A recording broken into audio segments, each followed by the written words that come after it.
What's up, guys? Welcome to our 2024 edition of the NHL Free Agent Frenzy. Your hosts, Zach and Chris, are here to basically recap what has happened already, but also cover everything that's coming in terms of free agent signings and trades within the next couple of hours. I know there's a lot of other streams that probably started hours earlier. We were doing some individual videos beforehand, and we decided, you know what? There's too much to cover. Let's just go live stream and go one by one and talk with you guys and talk amongst each other on whether we're or not we're happy with these signings or the trades as well that have happened today. Um, and yeah, so Zach, so what are your thoughts as a whole with all the free agents that have signed today? Like, what's the theme today? The theme is the cap is going up, so teams have money to spend, and teams are traditionally, if you can consider this trade deadline, sorry, not trade deadline, free agency compared to years past, it looks like almost every team is overpaying. I just read on Twitter that Chandler Stevenson is getting signed by the Seattle Kraken for 7 years at a figure of 6.25. I mean, I like Chandler Stevenson as a middle six player. Good centerman, is good on both ends of the ice, but that figure is just that figure plus a lot of the other deals I've been seeing is guys are getting a year or two more of extra term than I would have expected, and also the salaries being dished out are absolutely bananas. I don't know what you think. I think there's a lot of bad contracts being given, and then I think the one that stands out the most is probably Jake DeBrusk, who signed a 7-year deal with the Vancouver Canucks, Yeah, which he's going to be paid 5.5 million for the next 7 years. He's a very inconsistent player, and I do not know if this is somewhat of their Sam Lafferty replacement or who's the other guy who got traded in that deal going to Chicago? Mikhaev. So Mikhaev Mikhaev replacement. was, yeah. Well, look, the difference is, I think, is that Jake DeBrusk is actually a top six forward. Mikhaev really disappointed, even he got a lot of time with Peterson. Sam Lafferty is a bottom six guy. But Jake DeBrusk, if you could pull up his hockey DB, maybe we'll break down like how he's done in years past, and especially I wanted to point to his playoff run this year, where he actually was quite productive. 11 points in 13 games for the Bruins. But consistent 20 goal scorer. But he is, like, as a player, like you said, pretty inconsistent. He's good. He's not a first line caliber player, but he's kind of getting paid in the sense that you'd think he'd be a first line caliber winger with Vancouver, right?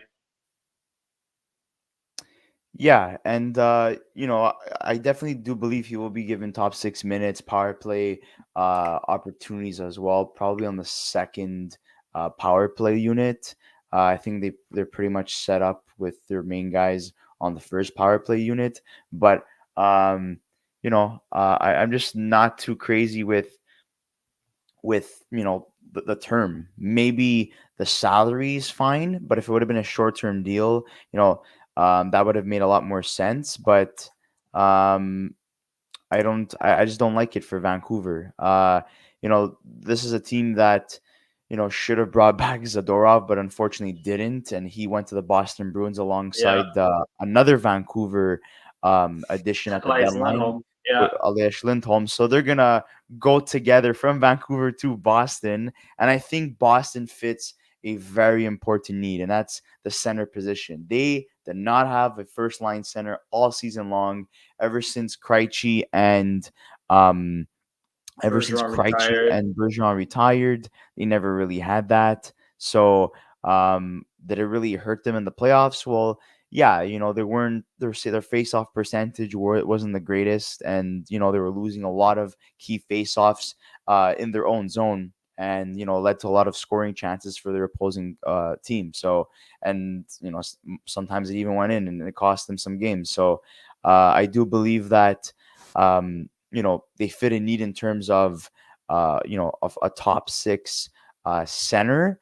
You could say whatever you want about him. Oh, he's overrated. Oh, he was carried by Gujo and Kachuk for so many years, and his production hasn't been the same. Well, I think he's going to fit Boston's system very well. Um, they're known for, having, chemistry as a team. They don't really rely on anybody apart from maybe Pasternak. But based off last season, they had a lot of players contributing offensively. They have, I would say, it's more of a defensive system, in my opinion. What would you say? I'd agree that they are a team that's always sound defensively. The Bruins, they're a team that likes to that are extremely well at getting the puck turned over in the neutral zone. Like they're a team that really forechecks as well. For Lindholm, is just like, um, what kind of player are the Bruins getting? Because yes, obviously he didn't really perform up to standard with Vancouver, but it was a short stint over there. In Calgary this year, he wasn't really producing to the extent that he was when he was alongside like Johnny Gaudreau and Matthew Tkachuk. So like it just goes. My whole takeaway is the point per game season for him only happened once, but was it strictly a one off? Like I know he's a good player. I think he's definitely a top six option. He's a very smart player who could chip in offensively. Is a good two-way as well. I don't like. Are we ever going to see the point per game production from him? Maybe alongside Pasternak, but he's how old? He's 29, and the And and it's the contract's term is for how long? 7 years. So 7 years. Yeah, I don't understand these 7 year contracts getting dished out to guys that are 30 years old, because the most of the time they get bought out after 3 or 4 years. Yeah, and it's not only that, but also, like, I think Boston was so desperate to lock up a, bona fide first line center that this is who they said, you know what, we're gonna put all our eggs into one basket and go after him. And they want to be competitive now. They could have taken the chance and waited till next season for Leon Draisaitl to hit the market, or maybe he resigns during the season, or maybe the off Yeah, season with Edmonton. That was a risk they could have taken, but they chose not to. They said, let's play it safe. Let's go with Elias Lindholm, and they add Zadorov along with him, and he fits the Boston Bruins perfectly. Um, this is a guy that is very physical. Uh, we saw his offensive game flourish during the 2024 playoffs. He was one of their best players, one of the best defensemen in the playoffs this year. Um, you know, this is a guy that, along with Dmitry Orlov, who was another great add for some time for the Boston Bruins, that added exactly what Zadorov has right now as a player, and they just replaced that a season later. They always have that big bruising defenseman that could contribute offensively, the Boston Bruins. And before that, it was Zdeno Chara, like I mentioned, Orlov. At one point, it was Dougie Hamilton, and now you have Nikita Zadorov as your bruising, two-way defenseman on your blue line. yeah, And I think that's a he's great ad definitely for like them. he's definitely a player that teams love to have in the playoffs, especially because he's super physical and he's got I mean, he is a good hockey player, but he gets under the other team's skin and he's physical. I think those are qualities that teams love. You, it's a guy you hate playing against, but that you love to have on your team. He had a really good stint in Vancouver, and hence why he's getting signed to $5 million AAV. But he's adding to an already really good decor in Boston, right? They have Hampus Lindholm there. Obviously, Charlie McAvoy is their number one defenseman. Grzelcyk, I don't know if he signed anywhere, but he's an unrestricted free agent. Yeah, he hasn't signed anywhere The, yet.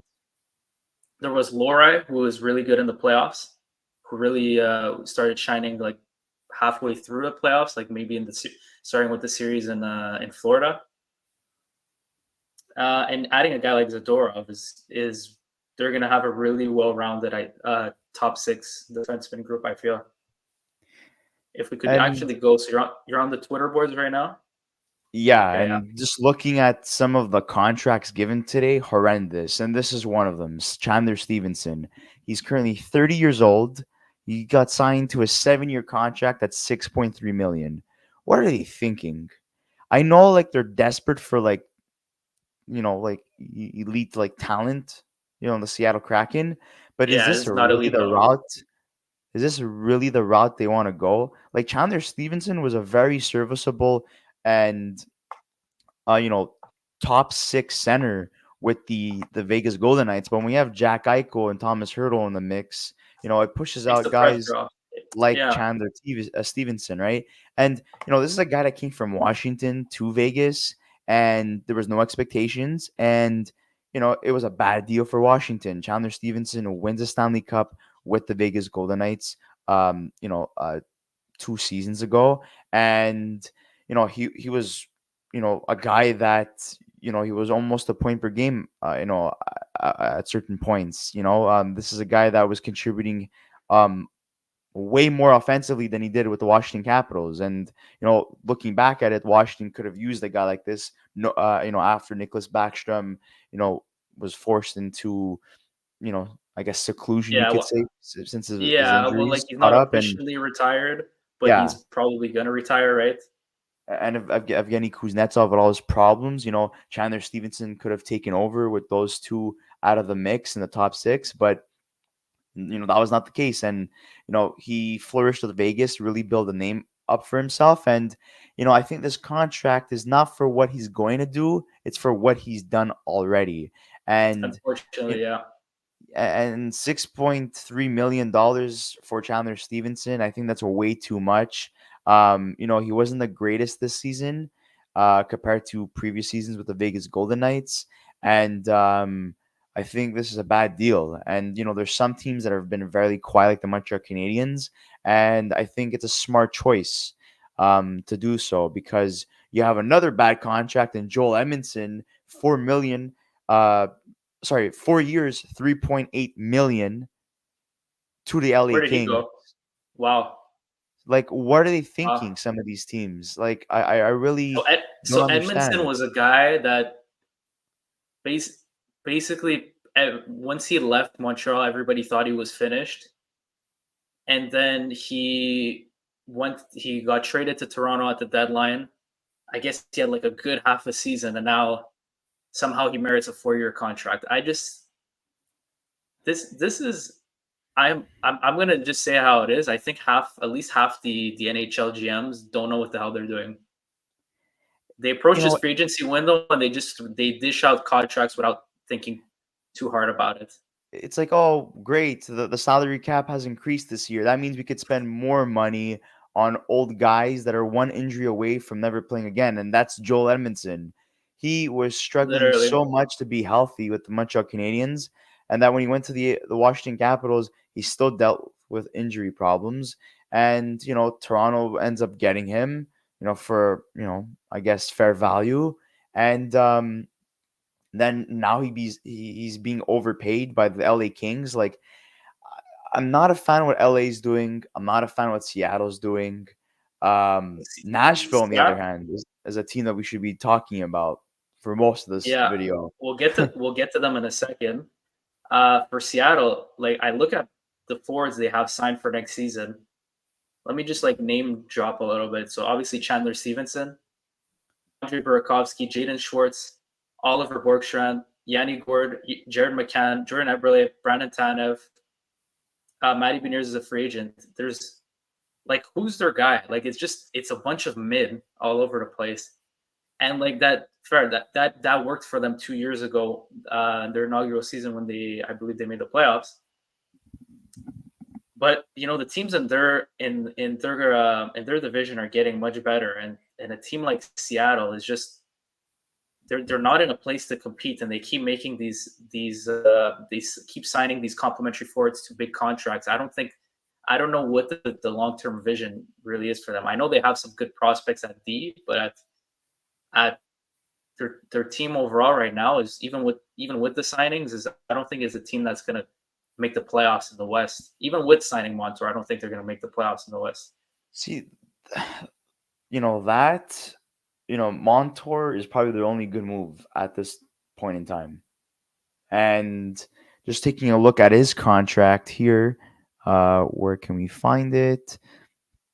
7 years, 7 million. I think that is great value for Montour, but it's the term. So many bad contracts you're giving out on free agency. Most of the mistakes in the NHL are made on July 1st, and most of these guys will eventually be cap dump in future trades or will eventually be bought out. We just saw it with you know um, Ryan Suter, once again, being bought up for the second time in his career. We saw it with Jeff Skinner being bought up by Yeah, Buffalo. We saw it with Jack Campbell being bought out with the Edmonton Oilers. And like so many of these contracts, most of these guys won't even play till the end of their term. And I mean, I love Montour. He was fantastic with the Florida Panthers, but I just don't know if he be sustainable for the next 7 years. And, you know, there's some other options that maybe they could have eyed in terms of moving away from a guy like, I don't know, Chandler Stevenson, maybe trying to go a little bit younger, and Sean Monahan or something like that. But and also who got less term as well. And he signed with the Columbus Blue Jackets, Sean Monahan. He got 5 years, but at least he's a year younger, and he's been, playing the best hockey since his time with he's good. Calgary. He's had his So injuries, considering he's had his injuries. But yeah, Monahan is still a serviceable top nine center. That's for sure. But yeah, it's not. Yes, there are teams that could afford to be signing a guy like Brandon Montour for 7 years, but there are teams that cannot because not every team is one or two players away from being a contender. So like you sign the guy for 7 years, and you're really just you're hoping for the next three that your team is going to be over the top, and that you're adding a player like that is going to help you compete in the playoffs. But a team like Seattle that didn't make it last year, that wasn't really close, does adding Chandler Stevenson and Brandon Martor make them close to being a playoff team? Yes. Does it make them a team that we think is going to actually make it in the playoffs? No. So that I think that's where the concern lies, and that's why a lot of GMs are just they look desperate. They see other teams.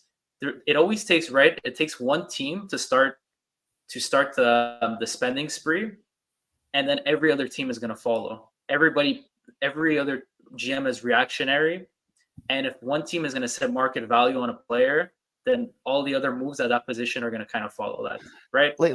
nothing apart from like probably with you know ch- in terms of free agents, apart from what Nashville did today, nothing impresses me. All I'm seeing is Yeah, horrible offers. I know, like you guys who are probably watching or probably will watch, this once the live stream is over, probably saying like, Zach, Chris, you guys are being such downers right now. This is a time to have fun, to analyze every single free agent signing. The teams are shaking up their roster. They're adding in new guys. They're getting rid of some guys, but it's fun now. Yes. Oh, my team signed somebody. Great. But in a couple of months when the season starts and those guys don't produce yeah, anymore or they're not living up to expectations, you're going to be like, "Man, I want this guy off my team." Or you're going to be bickering about how could your organization, your general manager come to the conclusion to signing a player like that. And and that's the thing. A lot of people are like glorifying, oh, free agency, it's great. But if I'm mistaken, I think it was, I know I shouldn't use him as the perfect example, but he made a great point, and that's Mark Bergevin. He said that some of the worst contracts are given, or some of the worst decisions are made on July 1st, and I think this year might be one of the worst free agencies in terms of handing out poor contracts in probably the last 5 years. Yeah, for most teams, this is definitely the case for this free agency window. But Nashville are the team that I look at their moves and I'm like, first of all, how did they pull that off? And those moves made them so much better, right? Like they they were a team that did not have like a high juggernaut offense last year, despite making the playoffs. Obviously, UC Saros was great, and the team post February was fantastic. I think they went 17 to 18 games unbeaten. But they're other than their first line of Philip Forsberg, Ryan O'Reilly, Gustav Nyquist, you had Tommy Novak, Luke Evangelista, not much else. You add Steven Stamkos, who scored 40 points not 3 years ago. He scored 40 points not 40 points, sorry, 40 goals last season. Jonathan Marchessault scored 42 goals last season. You're adding those guys. That's Steven 80 Stamkos. goals. That's What 80 was that? goals. That's 80 goals combined for two Yeah, players. 80.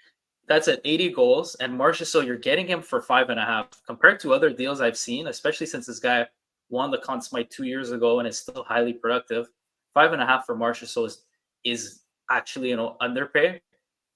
And for Stamkos, they didn't really pay above market value for him. Getting a guy like that who's still a point per game, even at his age, at for 8 million is just, I don't know how they were able to recruit both of them, but really, like, kudos to Barry Trotz and his group. They did a fantastic job, and they lost Ryan McDonough under decor, and they added a guy who's younger and Brady Shea, who's like a very qualified top four defenseman. I think hats off to them. I think right now they're of July 1st, like they're the clear cut winners. I don't think it's close with any other team. Yeah, and I mean, I would say they're the winners of free agency, but I think there's an overall winner so far this offseason, and we'll get to that in a second. But we have a good question here. Any truth Marner is going out the door? So, Zach, you want to answer this one? I mean, I think there's a lot of smoke and mirrors right now. We heard Coach Craig Berube say like, oh, "Okay, we love Mitch Marner. We love his commitment level. We love him as a leader. All these things that are fluff." But at the end of the day, what happens during in closed doors is always what's happening during closed doors, and the media doesn't really know to what extent like trade talks are valid. But I think for Marner, I think there's definitely that possibility. I'm not going to believe that for another offseason, the Leafs are not going to think hard about altering their big four at forward and try to make a different kind of move. I wouldn't be surprised. I don't know what you think. I wouldn't be surprised if Marner's move. I think the probability is probably higher than we think. I don't. I think they tried 1 year under Craig Berube, and they see how it goes, and maybe a change of system is the way to go with Mitchell Marner, and that's gonna work out. Maybe he's gonna play a lot more physical. He's gonna do a lot more. He's not gonna just glide on the ice, which we saw a lot with him in this year's playoffs and other previous, playoffs as well. Like he just stops playing. He gives up on plays. He doesn't. He thinks that it's all about the offensive production, but he doesn't do anything else. He relies on his teammates to do that for him. And if you really, really want it, you're gonna have to do everything. You're gonna have to put your body on the line, and that's what happens when you win the Stanley Cup. Most of these Stanley Cup teams have players that do that. We saw the Florida Panthers this year. When you have a guy like Barkov,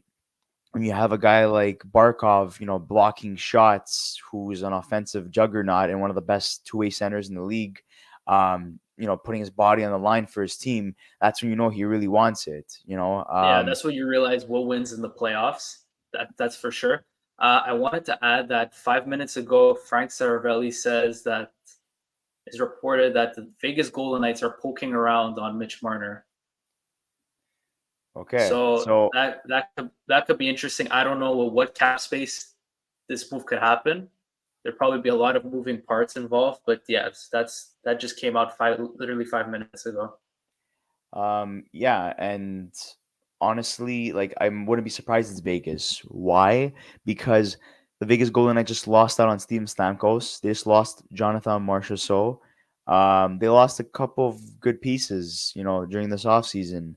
And I know they added Alexander Holtz, who's going to be a fantastic ad for years to come, only 22 years old. A lot of promise with him.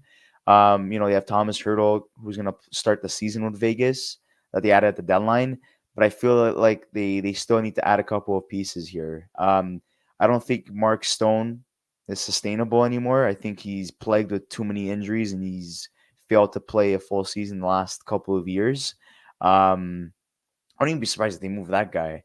But I would like to bring up a quote from Nate Thompson, who played with Go for Tampa it. Bay. Um, he said the Tampa Bay Lightning will have this stain on their organization forever, successful or not. Next season, it's still a huge mistake. Lost the captain and one that produces. That's all on the surface, not even mentioning his off ice impact, which is bigger. Smashville is laughing right now. So, what are your thoughts Well, that they replaced Gensel with Steven Stamkos? I guess we'll have to wait and see. But I think it's smart. You get a guy who's just as productive and who's a couple of years younger. I think a big thing for Tampa this summer was to actually to get younger and change their. Well, like the problem wasn't Steven Stamkos was never part of the problem with his, you know, on a good salary, was, did so much as the captain, as a point producer, always consistent. The problem for Tampa, right, was their blue line last year, because they didn't have any depth on their blue line. Beyond Victor Hedman, it was a lot of like if, whats, and maybes. Sergachev missed a lot of time. Granted, they traded him, but they did get back Ryan McDonough, who is probably their best defensive defenseman. Um, for those times they were in the playoffs competing for Stanley Cups. And Sergachev was like Victor Hedman was a very offensive guy. So they get back their best defensive defenseman, and they get younger with a guy in JJ Moser who's got some real potential, and who's from last season to this season really showed improvement with Arizona, which is now Utah. Um, but yeah, just to back to Gensel, I think they're trying something new. I think Stamkos did his time there. They're trying something new. They with the core they have, they still want to compete for the cup, and they think they just needed to do a little retool. I don't know what you think. Yeah, I think it makes sense. They haven't passed the first round these last 2 years. Um, I'm pretty sure Victor Hedman will be named their captain. They're working on an extension for. Uh, Gensel's gonna be in that first line with Kucherov and Point. He's gonna have power play minutes. He's basically gonna slot in for Steven Stamkos. And yeah, they're getting younger. I think this is a team that's thinking long term. I don't think they're really thinking short term based off the moves that they're making. They're thinking about the youth movement. Um, Steven Stamkos signs for 8 years for 8 million, 4 years. He'll be 38. Will he still be productive by 38 years old? I think so. Will he be a 40 goal scorer? Time will tell. But yeah, I do believe that it's at least as long as you didn't get him until 40 years old, you're fine. And I think that's uh, something that Barry Trotz is willing to take a risk on. Brady Shea, Marcia So, and Steven Stamkos. Not the youngest guys ever, but Barry Trotz No. did make it apparent last year when he became general manager that he wants to win now.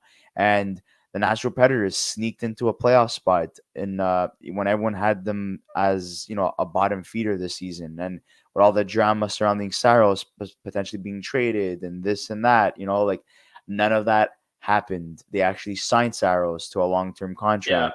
it's Um, you know, reported that he's got an extension in place. I don't yeah, think Nashville reported it yet, but I'm pretty sure he's signing a 7-year extension with them, yeah, which like is great. everything worked out for them in their favor, in my opinion. So, nothing but up from here for the Nashville Predators. But we would like to announce a couple of trades that happened today. Oh no! One involving Jacob Chicken, which honestly, Oh no! I don't care if we get demonetized for me saying this. fuck the Ottawa Senators. Just No, I'm a Sens fan, and honestly, fuck the Ottawa Senators. like your They're fan fuck. base has Go had for it. such a promising group of prospects, young players. You go and trade for a guy like Jacob Tricken, where you don't even give up what he's worth at the time. You go sign Claude Giroux a couple of years ago. The future is bright, right? No, let's trade Jacob Tricken for Nick Jensen and a third round pick to the Washington Capitals.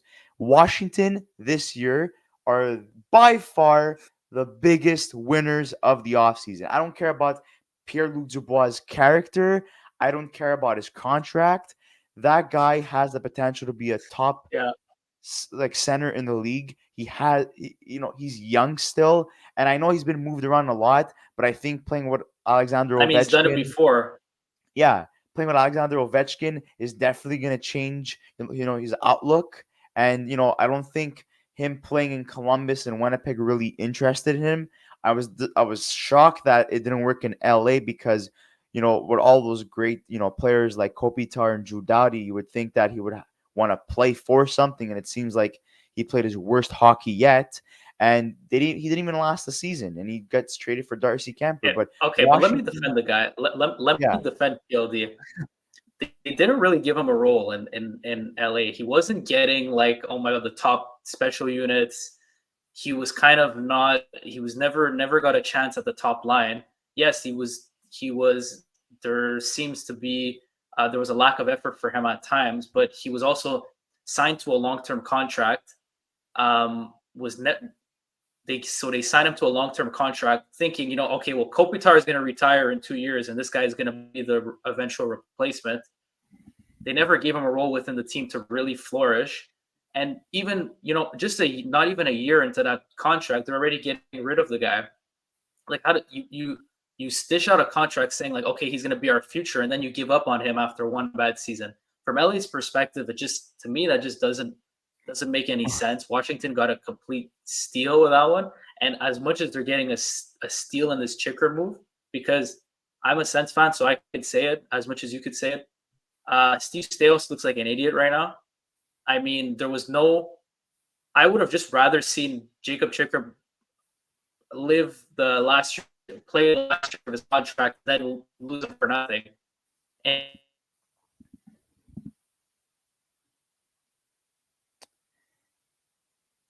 yeah, Zach. I think Zach got cut off for a second, so hopefully he comes back. But I definitely agree with what he was saying. Jacob Chikrin was better off playing his last year of his had contract to acquire with the the guy, team. right? Oh, Zach's Uh, back. you guys lost me. You lost me for a second. About a Yeah. So minute. for about a minute. Yeah, Wait, what was the last? So what was the last thing I was saying? that Chikrin should have lived out the end of his contract to Ottawa. Yeah. So he should have lived out the last year of his contract instead of. I don't know why Steos rushed a move to trade this guy for practically nothing, a third round pick in a couple of years when they traded away a first and a second to get him, and Nick Jensen, an aging defenseman who's like a borderline top four. It doesn't make sense. At that point, they should have just not. I would have rather not get anything for him and have him play another year, or just waited. I'm sure at the trade Because deadline you could have gotten a lot more for him. it just shows how incompetent the general manager is. That's the best return you can get, and this is a trend with Ottawa. It seems what great move, five horrible moves. Like they go I and get get it, and themselves you know what he's going to say, Linus Chris? Allmark. I'm going to tell you what Like Steve Sales is going to say in his press conference. Well, those are the moves that. So bringing in Chikrin and bringing in Tarasenko, for example. Well, those were the moves that the past administration did. So we're just like picking up the piece, But it's okay, guys, because the Ottawa Senators signed David Perron to a right? 2-year deal, right? $4 million per season. It's fine, right? Don't worry, guys. We signed a guy who's in the twilight years of his contract, who's not gonna have the same production like he did with the St. Louis Blues when he won the Stanley Cup, or when he played with Vegas, You might be or when completely finished. I don't know. I just don't like it. Like apparently Ottawa was also interested in Matt Roy, and they lose him to Washington. Like I think Washington is fucking Ottawa right now. Pretty good, it seems to me. Like, like, like everyone that Ottawa was linked to, Yeah, was signed You by. said Matt Roy. So Matt Roy signed what, 7 years with Washington? Let's take a look here at Matt Roy. Uh, he signed 7 years, 5.7. So when Ottawa fans like myself thought they were gonna attract a top four right-handed defenseman, they settled for trading Chikrin for Nick Jensen. And in terms of the forwards they signed Michael Amadio and David Perron, could be completely finished. There's so many. Oh man, it's frustrating. There's so many mistakes that are happening this free agency. I can't believe it. Here's another one. Here's another one. The Geyser plan. Ooh, that's still a thing, right? Eric Gustafsson, who played with the Montreal Canadiens in 2021, joins Ben Sherratt and Jeff Petrie for the next 2 years, being paid $2 million per season. Like, what's going on here? What Wait, is he repeat that. doing? Eric Repeat that. Gustafsson Oh goes no. to the Detroit Red Wings for 2 years, joining Ben Sherratt and Jeff Petrie, who he played with during the 2021 run with the Montreal Canadiens to the Stanley Cup final. What is he I think he, doing? I think he's voluntarily trying to create the worst decor in the NHL.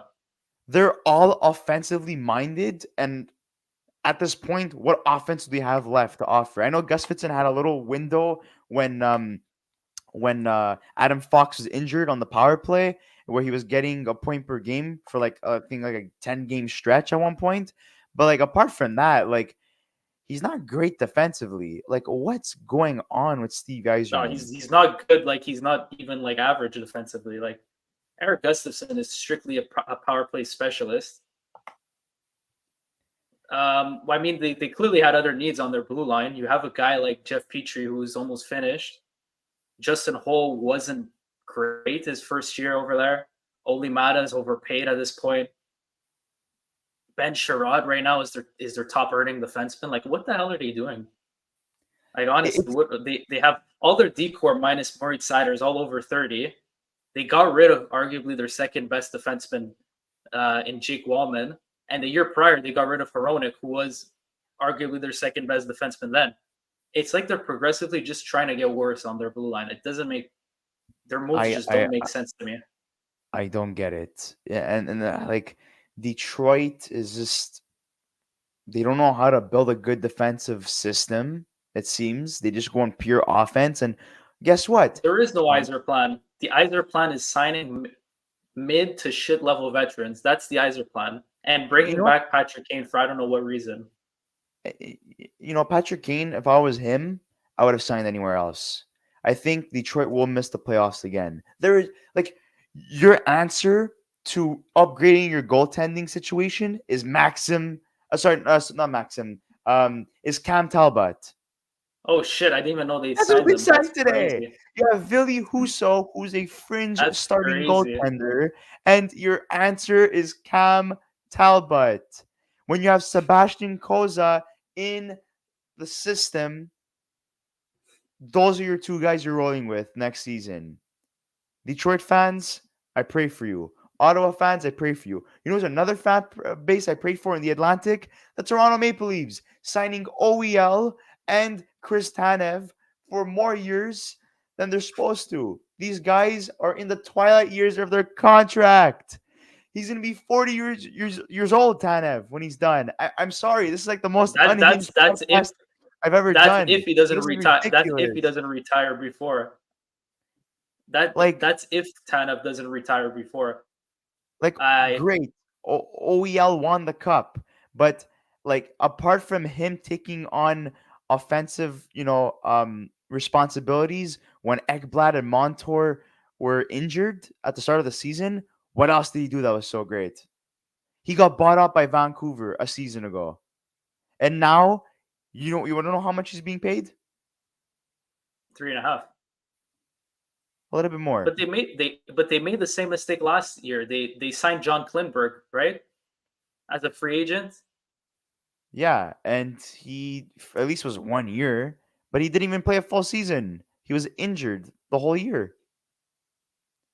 I don't know how Ekman Larson, like that's another thing that you mentioned before. Guys get bought out. They can't live up to a current contract. They get bought out, and then there's this other, and then the next team that probably didn't want to trade for them is just going to sign the guy to a long-term contract. And then This they're just like, goes to show also that GMs just panic on July 1st. They see every other team spending and they're reactive and they think they have to do the same thing. of, Um, they should of be they should they should be critically thinking more about the moves that they're making, but they don't, and they just overspend, and we see it every July 1st. But I think this is probably one of the craziest we've seen in terms of four overpaying and years for in OEL. terms. So until he's 36. Yeah, but let me ask you this: do you think Toronto's decor is better than it was last season, or do you think it was? Is it a notch higher, or is it the same? It's a squash? It's the same thing. Hey, let's bring back Mark Giordano while we're at Pull it. up, Since we're bringing the whole retirement out, like home, like to our team. Like pull I up don't get it. Toronto's cap friendly if you don't mind. Yeah, I think they're definitely. I think they're more defensively sound, but it's not sustainable long term. It just isn't. Like now they're filled Well, with no. all defensive defensemen.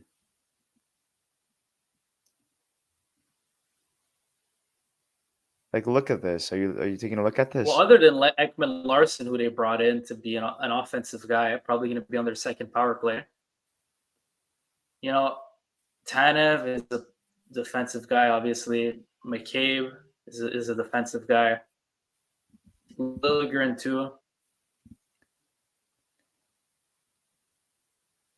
I mean, Tanev is It's better just than it's Edmonton. yeah. Well, like, and Tanev is basically the TJ Brody replacement, and he's Yeah, better at this he point than is. TJ Brody is clearly. Tanev could I still think play. That's not the problem. I think it's pretty much Tanev the is going to be good same. for at least 2 years. What? I think it's pretty much the same. Yeah, I think it's a wash. I'm But not considering impressed. if this decor stays healthy, then yes, because I know last year. Well, look, so last year in the playoffs, they were rolling with Simon Benoit. Edmondson was Joel Edmondson. Actually the 50% of Joel Edmondson, because he hasn't been the same player Get since Mark he left Giordano. Montreal. Yeah, obviously Morgan Riley, Liljegren, those are the ones that were there. Jake McCabe. Didn't Jake McCabe get hurt though? I'm pretty sure. Yeah, at one point he did get hurt. But yeah, you look at this decor, it's like they spend all this money, but it's a wash. I don't know. They just didn't allocate their money in the right direction, in my opinion. And like, this is the most baffling one for me. Let's go re-sign Matt Murray. What are they doing? Seriously, what the hell are they doing? You I could have used that 800K and signed maybe a depth forward instead. But let's roll with three goalies again. Wow, Anthony Stollers, like he won a Stanley Cup with Florida. Great, but it was I literally mean, Bob. Storlov Siling is not bad. I think he's a good backup to Joseph Woe. Yeah, I know, but it doesn't like it just But doesn't why? move But the like, needle. what's the point? Like Matt Murray, you're getting a third goalie on a one-way contract. What's the point? It's a free handout at that point. It's like, oh, we feel bad because you're always injured. Let's stick around with the team a little bit longer. Because they're going to be stuck with, even if they put this guy on waivers, I don't think any team's going to claim him. If he's been playing anything like he has the past couple of years, no team would claim him. I don't know what they're thinking, honestly. I really do not know what they're thinking at this point. I think Toronto is up there in the biggest losers of the free agency. But I mean, at least some positive news. Jonathan Drouin resigns with the Colorado, 2.5 mil. as opposed to, you know, getting paid under 1 mil last season to play an extra season with the Colorado Avalanche. He was fantastic. I think this is probably the best contract given once again this free agency. Um, Last year, he was a steal of a free agent signing. He played fantastic with Nathan McKinnon.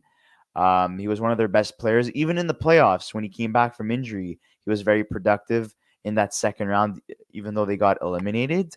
Um, I'm surprised that they didn't go long term with this. 2.5 is a great value for both the team and the player.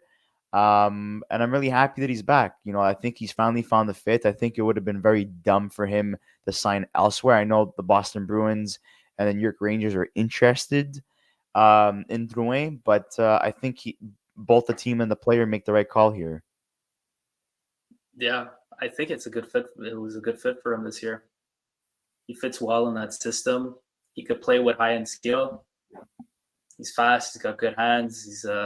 He could contribute in a top six role still. Clearly, great year for him. I think it's they only give him a year because he has his injury history. That's the only concern with him. But 1 year term for a guy like that, and especially at the dollar figure, he's making less than, not to take another shot at my sense, but he's gonna be making less this year than Michael Amadio and a lot Yeah, of other middle six to bottom six level players, right? but For a like guy like Jonathan Drouin, you can't complain at 2.5, not at all. at all. Like you like Warren Fogle, 3.5 million, 3 years. Did he have the same production as Drouin? No. You're looking at, you just said Amadeo. Let's pull him up. Um Amadio, uh Amadio, yeah, there he is. 2.6. Did not even get close to Drouin's production last year. Matt Grizzlick, this is a great signing, I would think. You know, I know they don't want to go long term with this because of his injury history, but I think he's a very underrated defenseman, and he just, you know, didn't cut it out with the the Boston Bruins anymore. Yeah, But if he could stay healthy, that would be great for Pittsburgh. good player. He could be. He could probably, he's not going to be in a top four role for them, but he could fill in that spot. Probably the He's best re-signing today, apart from Drouin. 8 years, $6 million for Jacob Slavin, one of the most underrated defensemen in the league. I think this is an absolute steal of a contract. Yeah, I'm surprised that it didn't go. It didn't get closer to the 8 million AAV range. I'm really surprised. And I think, well, for him, I think as an organization, it was an important move to make, because not just because he's so good on the ice, but because listen, when Jordan Stahl retires, this guy's going to be the eventual captain in Carolina. I'm sure we could both agree on that. Yeah, I think he takes over. I think he's a quiet leader that you know, that leads by example as opposed to like you know, being more vocal, I would say. Yeah, but he is one of the best top two-way defensemen in the league. So getting him for that dollar figure, he's taking a hometown discount there. So we spoke about some positive news. Let's go. Let's dive back into the today's crap. Starting off with Mandumba. Oh shit! Oh wow, 2 years. He's getting paid more than Jonathan Drouin, and he was absolutely useless last year. I don't He know what did not happened work to this out with guy. Arizona. He did not I, work out with Tampa when they added him at the trade deadline. But you maybe know you what? guys could add that. Maybe you guys could add this in the chat. But is it because of injuries? Like, what happened to Matt Dumba? A couple He years was a ago, he was fantastic in a top pairing role for Minnesota. yeah. I just 3.75 mil for the next 2 years. You're telling me you couldn't have gotten a cheaper option for the same term or maybe even more? Uh, I don't know. I'm not too crazy about that. Jason Zucker. You know what? Let's just buy out Jeff Skinner and give all the money to Jason Zucker, who is an inferior player. But it's fine. It's only 1 year. Buffalo really, really does Teams want to. love this guy. I think they want to miss the playoffs again. I think teams always love overpaying for Jason Zucker. I don't know what it is, and he's moved around a lot. He hasn't even been productive. Like he was great. Was it He got his traded to final? Nashville actually at the deadline. He played Yeah, 18 games, 7 points, not great. 3 points in 6 playoff games, okay. Before that, he was with Arizona. He's about a 40 point per season player. Marsh still got five point Teams five. love this guy. He's 32 years old, and they signed him to $5 million annually. Marsh still got five As an, point five and scored 40 yeah, goals. I Okay, know. And Zucker hasn't been productive since the 2018 season. So since then, he hasn't been worth $5 million. Let's just cap it at that. let's go a little bit higher and let's increase the meter to a little bit more positivity. Another great re-signing.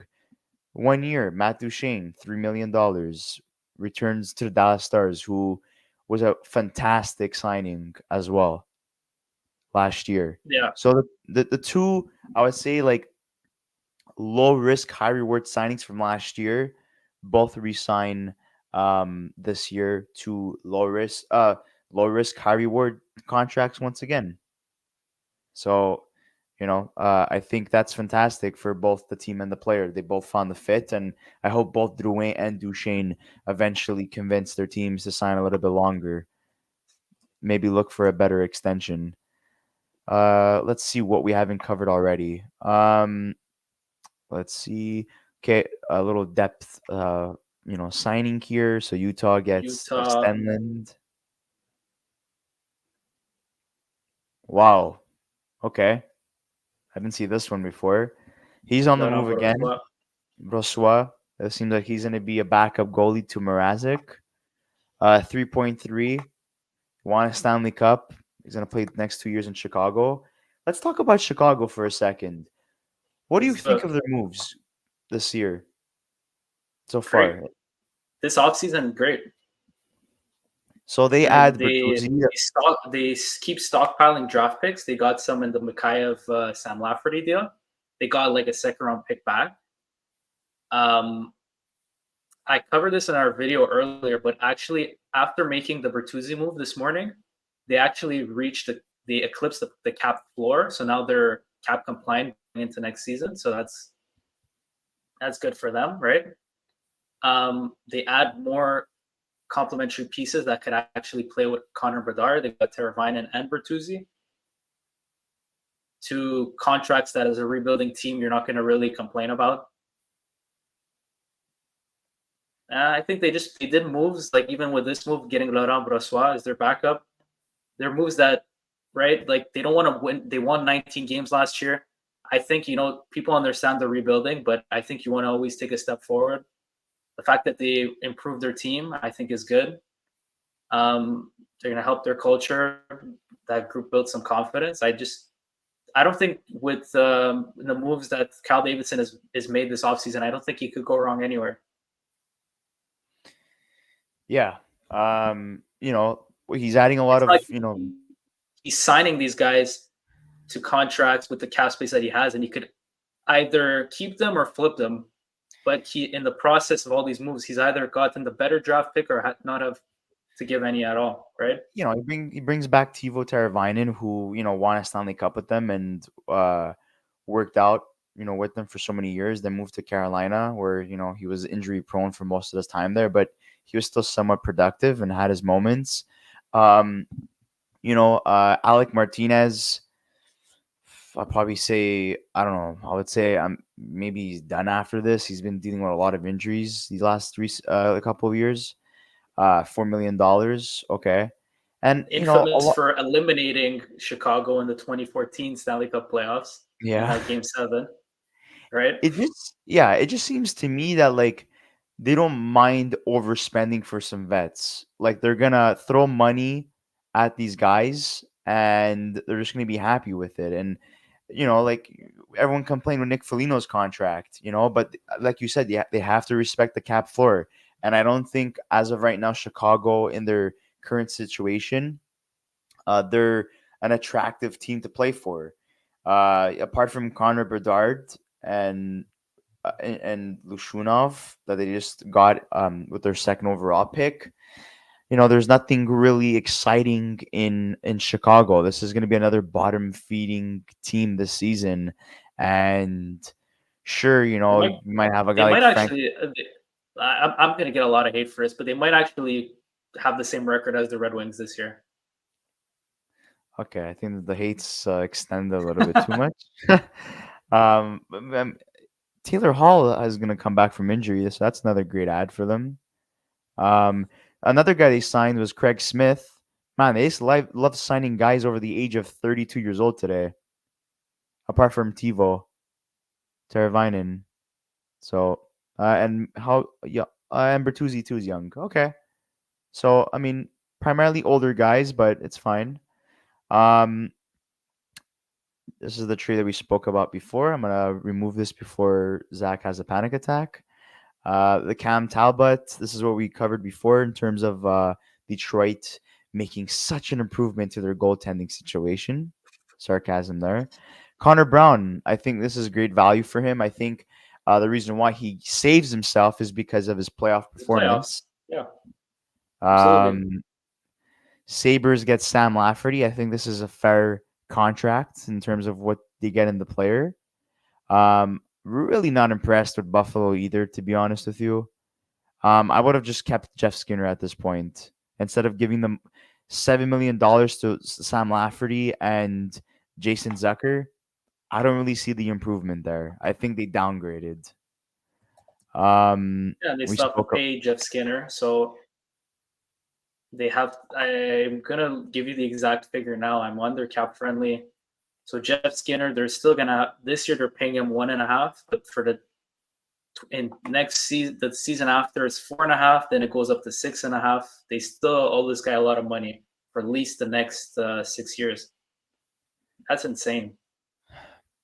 Another loser, the Winnipeg Jets, losing both Tyler Toffoli and Sean Monahan. Sean Monahan was a fantastic fit for them. I don't know why they didn't um, try to push for him a little bit more to try to get him re-signed, but maybe it was the term, and we know his history with injuries, but 5 years, 5.5. I really wish him nothing but the best because I love him as a player, and I love his character. He played for the Montreal Canadiens for 2 seasons, and he did great with them. He's a fantastic fit, and he was very productive as well. And he was healthier than usual, so that's great. And he was healthy with Winnipeg, so that's great too. And he rejoins his teammate Johnny Gaudreau, so Calgary Flame connection there. I think 5.5 is great in terms of his level of production. I'm just not crazy about the term. Jake DeBrusk we spoke about before.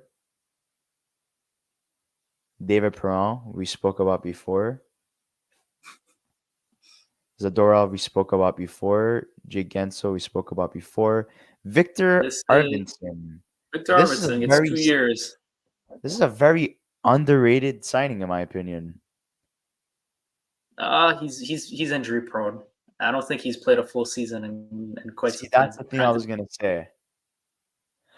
Oh boy, oh boy, the Yeiser plan is in effect. Jack Campbell signs a 1 year deal with the Detroit Red Wings. Stop. Another goalie. What is he thinking? What is he thinking? What is he thinking? Is this like an AHL move for Sebastian Koza? Like, what's going on here? They have no He cap is. space. It's not that. He's signing the No, no, worst no. possible I'm sending goalies. a message to any NHL GM.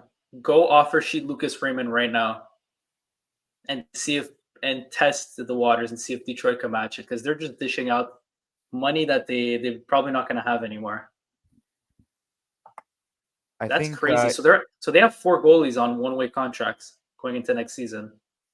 yeah, this is pathetic. Well, I would We'll like have to to trade add. one or two. I would like to add that Jonathan Anthony Duclair going to the New York Islanders is a pretty good signing.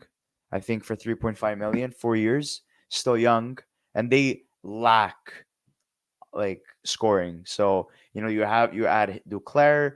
Not only that, you get Iserman in the draft who falls to 20th, who's prolific sniper, one of the United States best prospects moving forward.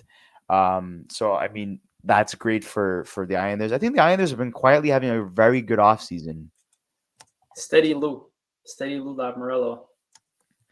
Derek Forbort goes to Vancouver for 1.5 million for 1 year. Sam Steele resigns with Dallas. This is an interesting trade that Pittsburgh wins. They ship Riley Smith to the New York Rangers in exchange for a I second didn't and a see this. fifth. That's good business. They don't retain any salary, I'm assuming, in the They do process. 25% only. Okay, so 25%. He was making what, 5? Let me go pull it up. So they have to pay about $1 million for him.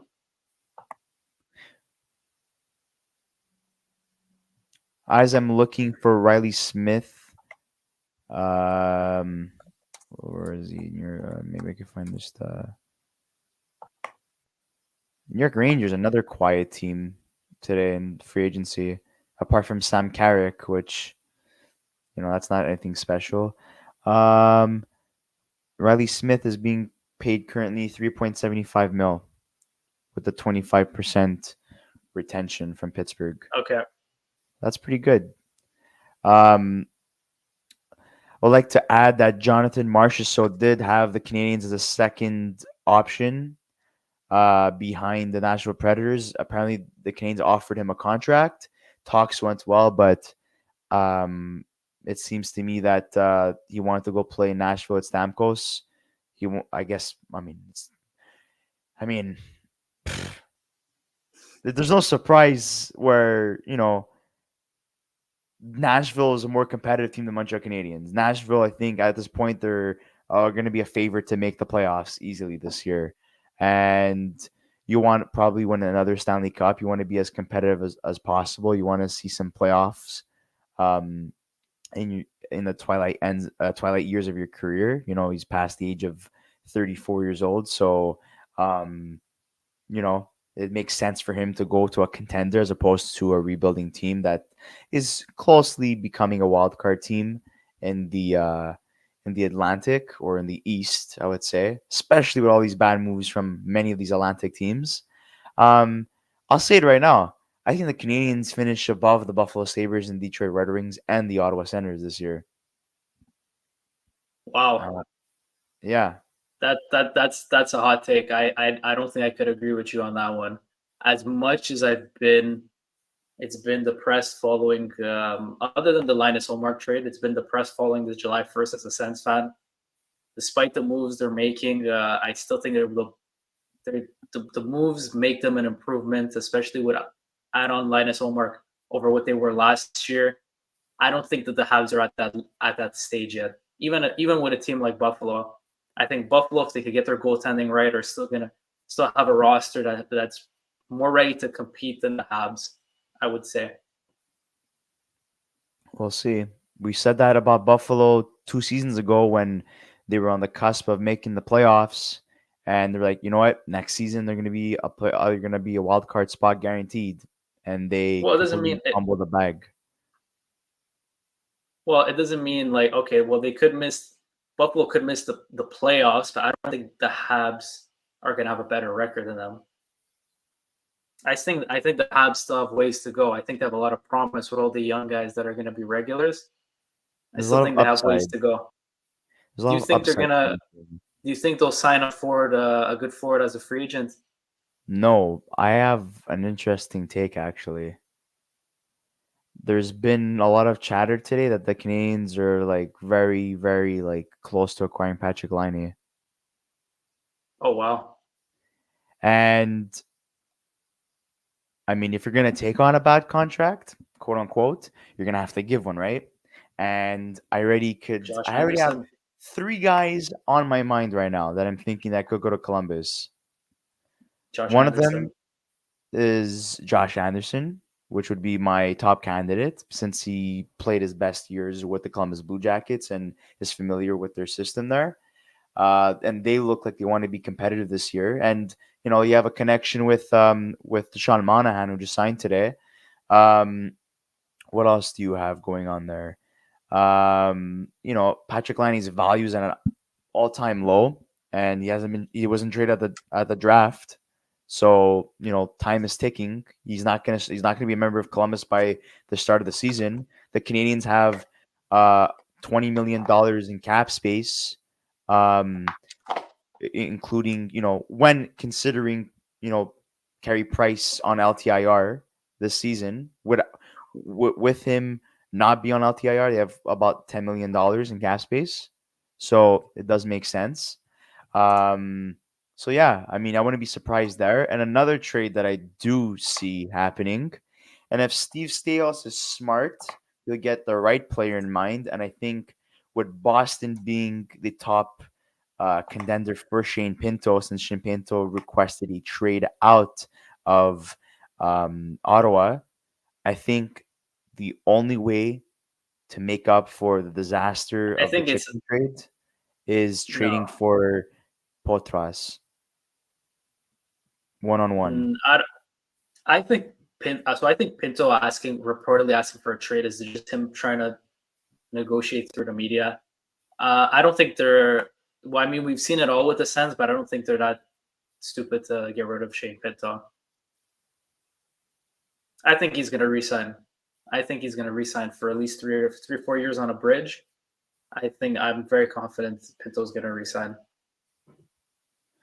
I think I think Matthew Potras would be a very solid addition to Ottawa if Shane Pinto does indeed get traded, and if Boston's interested, I think that's the only guy you accept.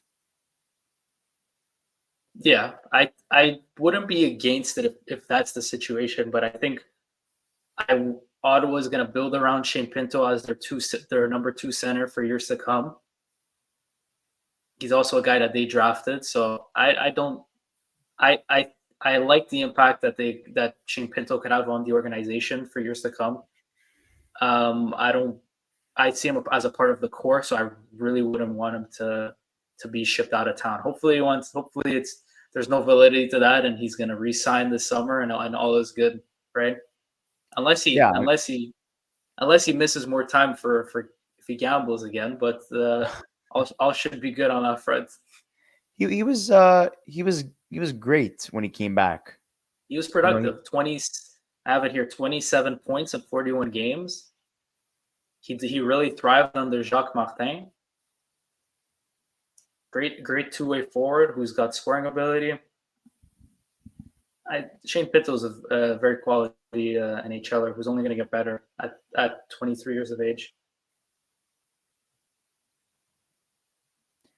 yeah, and I think for the sake of their fan base, I think they better get that figured out because, um, yeah, things are not looking great in my opinion for Ottawa, and I think their fan base is not too happy with this new regime. They already were pissed off with Pierre Dorian, and now it looks like things are becoming a lot more sour. I'd like to also add that Eli Samsonov signs a one-year deal with the Vegas Golden Knights. They chose not to qualify Akira Schmid that they acquired from New Jersey in the Alexander Holtz trade. So they're going to roll with Samsonov and Aiden Hill as their goalie tandem. They traded Logan Thompson to Washington, who requested a trade out of Vegas. So, you know, okay, nothing, crazy, not really a downgrade or anything. Samsonov's going to be a backup goalie. He's not going to be a starting goaltender like he was with Toronto, so it's not the worst thing possible. When he's given limited games, I think he's, pretty solid.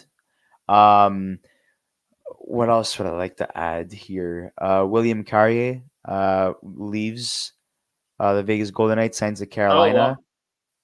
well, Um, that's another team I'm not really happy with, and I know it. They're put in a very hard situation nearly impossible situation.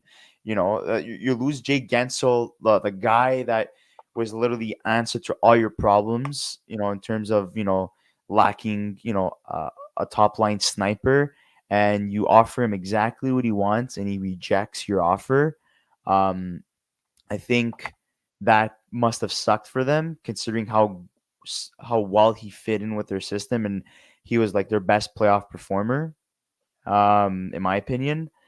And you lose Brett Pesce, which was you know um, we saw it coming. Brett Pesce requested a trade last offseason, played out the end of his contract, which is with what Jacob Chikrin should have done with Ottawa, and he ends up signing in New Jersey.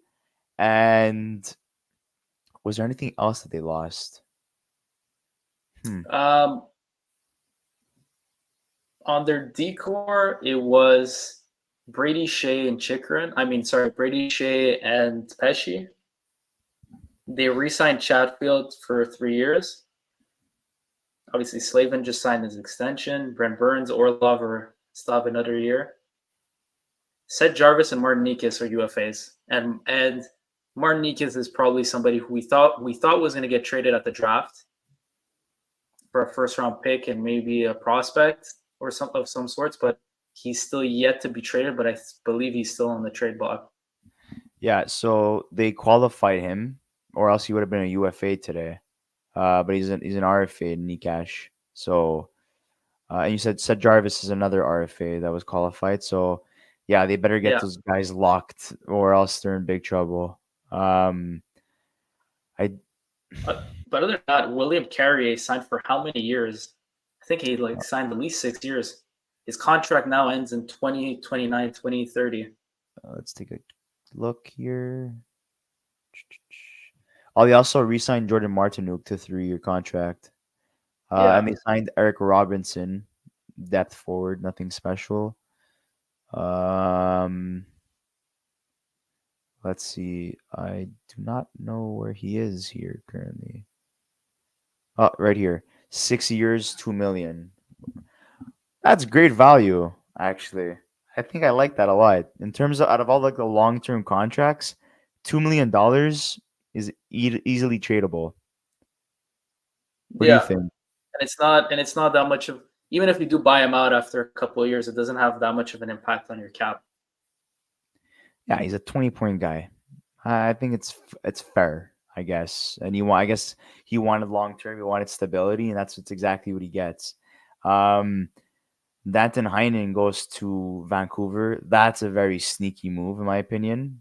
Going from Is it? I feel like being being a PTO at Boston and then signing with them during the season and being pretty productive with them. He wasn't great in the playoffs. He got sat out a couple of times in favor for some younger guys.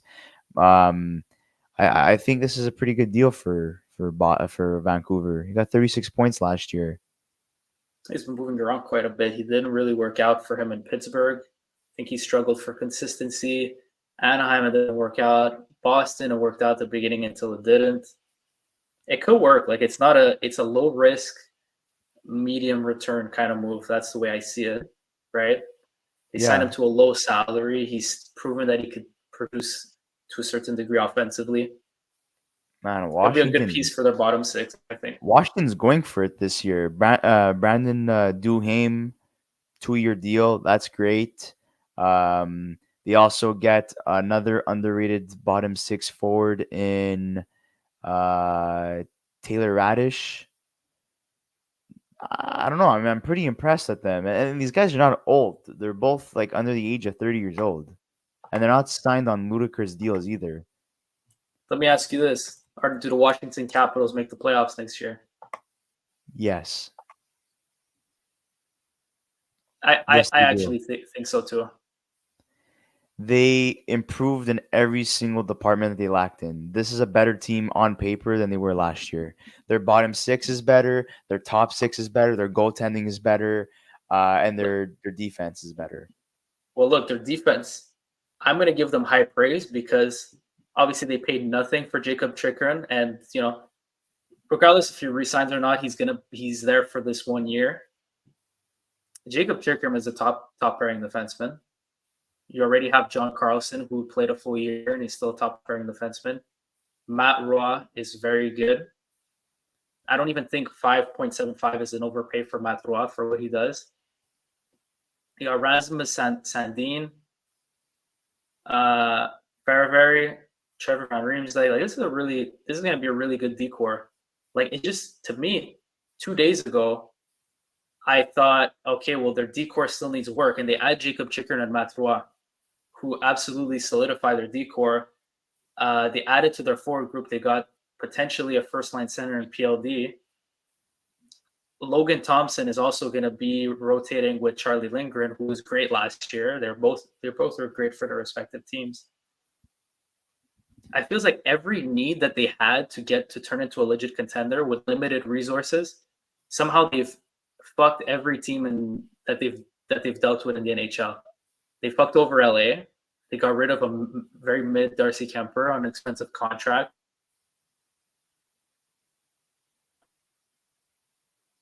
For Chikrin, they're able to sign some free agents. They traded for who? Manjapani Yeah, as they gave well. up a second round Like pick only. they filled all their needs. Like what? Like as they're like what more can you ask from their off season? Like they really nailed it. They really nailed it on the Well, head. I mean, they said it. They said it, during the playoffs that keep an eye on the Washington Capitals. Going to be very productive this year, and I didn't think they were going to be this productive. I kind of like rolled my eyes and said, "Oh yeah, they're gonna do basically absolutely nothing." I would say, in my opinion, it's all talk. Nothing's going to happen, and that was not the case. They proved me wrong. They every single move they made literally caught me off guard. There was not one move I said, "Oh yeah, I expected that to happen." Dubois was not in my cards. Manchapani was not in my cards. Chikrin was definitely not in my cards. Um, you know, yeah. I don't want to talk too much about Washington because there's other teams to cover, but I'm very impressed with them, and they have a good coach. To take a mid team like that last year, or a very bad team, I would say, and clinch that playoff spot. I know you could say, "Oh, well, no one really wanted it at the end, and everyone was equally bad, and Washington just got lucky." Stoke took that team to the playoffs, and I think this year he has an even better squad. And if he was able to coach that team last year, well, he's definitely gonna be able to coach a great team this year because that's what they are. They're a great team. Another signing today that was pretty interesting. Anthony Mantha goes to the Calgary Flames. So, on a 1 year deal, that's fine. They get Jake Bean as well. So another young player. It looks like they're just trying. Ryan Lumberg is another guy. Like Ryan Lumberg is the most like Calgary player you could definitely get. Like I don't understand like what it is, but like he's just like your typical bottom six Calgary forward. Like they always have a type of player like that on that team. That's hilarious. Um, Wait, Anthony Mata. I think he'll probably be. I don't think Calgary's going to contend this year. He could be somebody he signs a proven year, hits unrestricted again next summer. Either traded at the deadline, something along those lines. yeah, I think they re-signed He Sharon never Goldberg. he did yeah, but he didn't live up to expectations. I feel in Detroit he was supposed to be this power forward, this dominant power forward, consistent 30-goal scorer. Hasn't really worked out for him. Like he's productive at the NHL level, and he's moved around quite a bit now. Hopefully, it works out for him in Calgary. Yeah, Sharon Govich signs an extension too. 5 year deal at 5.75. I think that's fantastic value for him. Um, what else did they get done today, Calgary? I think apart from that, they didn't do anything else. Anthony Bavolier signs the Pittsburgh Penguins 1 year, 1.25 mil. That's pretty solid, in my opinion. Um, what else?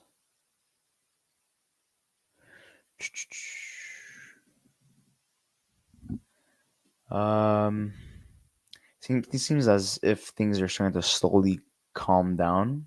and things are gonna be a little bit more quiet. What would you give this year's free agency in terms of like a letter grade?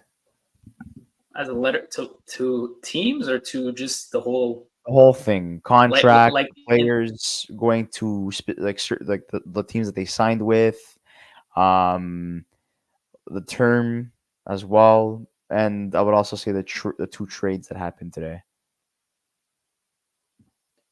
9 on 10. 9 I on mean, 10. we saw some pretty big trades, not just today with Chikrin, but in the past 2 days we saw. I would classify it in the same kind of category. What obviously Jake Gensel getting traded to Tampa and resigning is an example. Just all the big moves we saw in free agency today. There were a lot of big moves a lot of like big notable free agents that all moved today. And there were some big trades, like I mentioned. I even forgot mentioning there's Mikhail Sergachev was on the move as well. I think there's just in terms of the movement, in terms of the excitement. I give this July 1st free agency like a 9 on 10. I think like the I'm last not- crazy one like this was in 2015 probably. I think I'm gonna have to like categorize each thing that you just mentioned and give it like a letter Okay. grade. Trades, Oh, you wanted a letter grade? I gave you yeah, give I you a was like, yeah. yeah. Well, a 9 on 10 would be what? An A. Okay. Okay, let me redo this. I'll do for the trades. I would say a B plus. Okay. For the actual free agent signings, I would give it an A. Okay. I disagree with both. Okay. I give this year's free agency a C plus.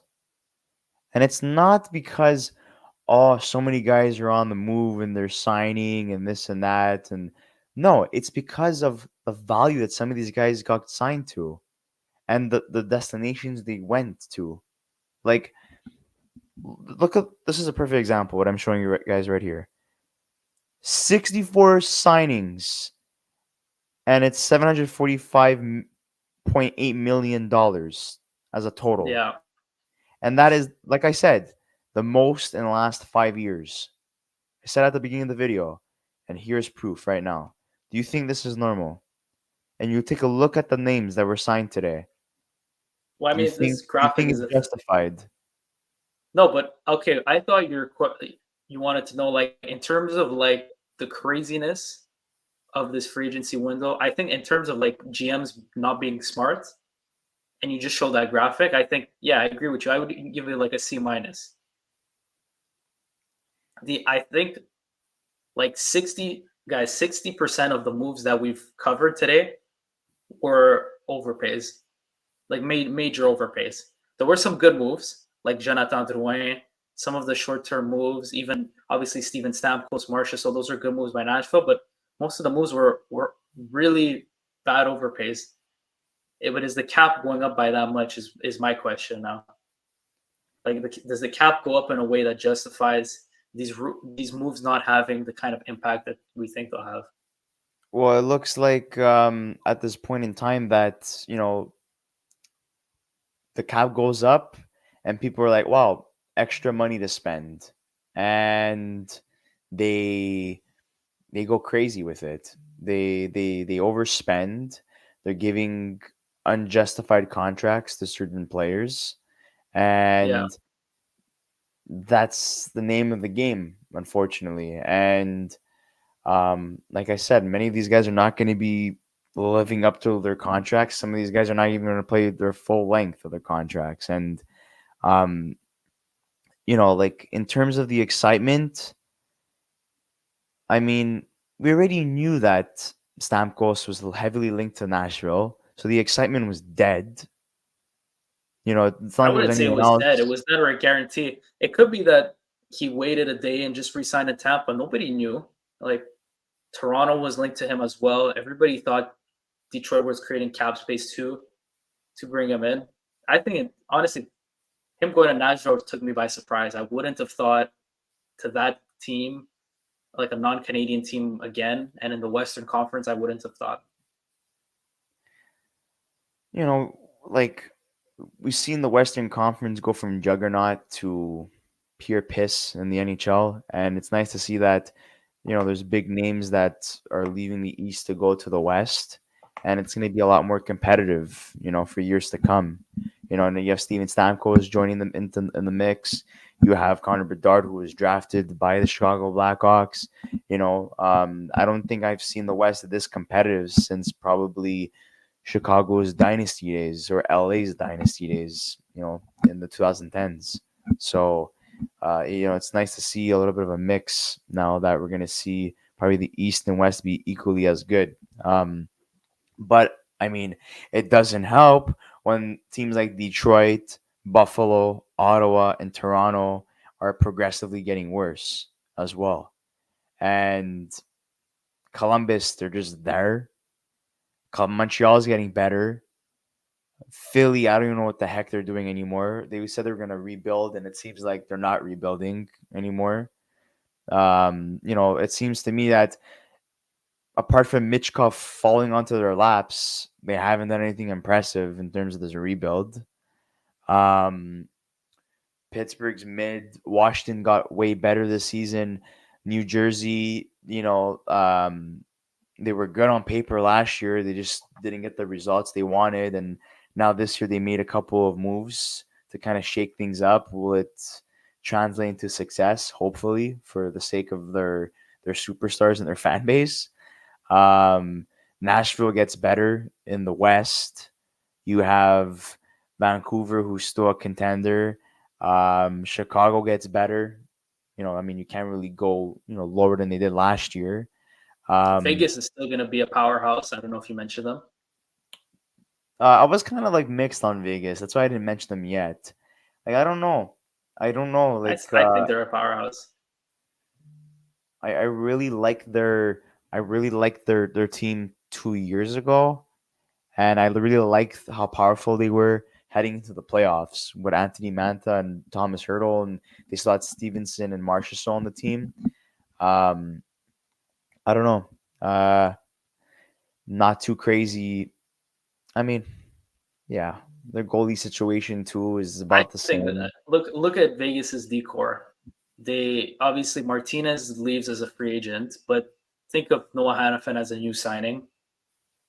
Your nucleus is Alex Petrangelo, Shea Theodore, and Noah Hannafin, with good complementary guys like McNabb, Whitecloud, Haig. That's probably one of the best decors in the NHL. Samsonov, will he work out with them? Probably, because if Aiden Hill is able to start 50 games, then trusting Samsonov for only 30 is you feel a little bit better about that. As for the forwards, like same thing, like same scenario as Hannafin. Getting Hurdle now at a full season is like a new signing. So you have your number one center in Eichel, and you got your number two in Hurdle. Mark Stone's still there. Like what like you have the complementary guys, William Karlsson as well. Their bottom six, I don't know what it's going to look like because obviously Nicolas Roy and Carrier are gone. But Vegas is definitely, in my mind, still a powerhouse. Yeah, I mean, with the uncertainty of Utah, I think they had a really good offseason so far as well. St. Louis has been quiet. I don't know if you've noticed, but like I feel like there's been a lot of noise surrounding maybe like 10 teams, and then like the rest of the NHL is very quiet. Minnesota is quiet. The Ducks are quiet. Yeah, the Um, Ducks are very quiet, actually. the Flyers Zegras are still hasn't. quiet. Zegras still hasn't gotten traded. Do you Winnipeg's think he been moves? quiet. I mean, he was heavily linked to the Rangers and Montreal. I don't know what goes on, what happens now. I think they don't move on. I think he stays with them. That's my opinion. Maybe the Habs are trying to find the right move for him. I think the Habs are gonna be more productive in the the the trading department as opposed to the free agency. The same way they were last year. That's how I view it, in my opinion. Um, Who's another quiet team this year? Uh, St. Louis is another quiet team. They haven't done anything. Um, Dallas, not crazy about their moves either this year. Not only like Dumba, but they get Labushkin. Like really, nothing crazy there. Matvey Michkov signs his first NHL contract at Philly officially. How many years? You Oh, know that? 3 years. 3 years. Well, I mean, if he's NHL ready, then getting 3 years from him now on the entry level deal is going to be good. It's going to end up being good value. Yeah, I believe so too. Utah gets Ian Cole.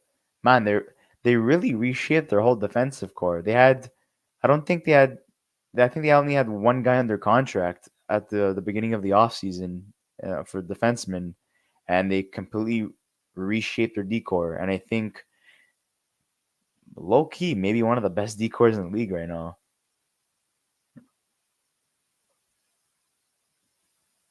I don't know what you think. So are you cut off for a second on my? You were talking about Utah. Oh, Yeah, they Utah has got a very. I don't even. I wouldn't even say. I was about to say sneaky good. I think they're just good.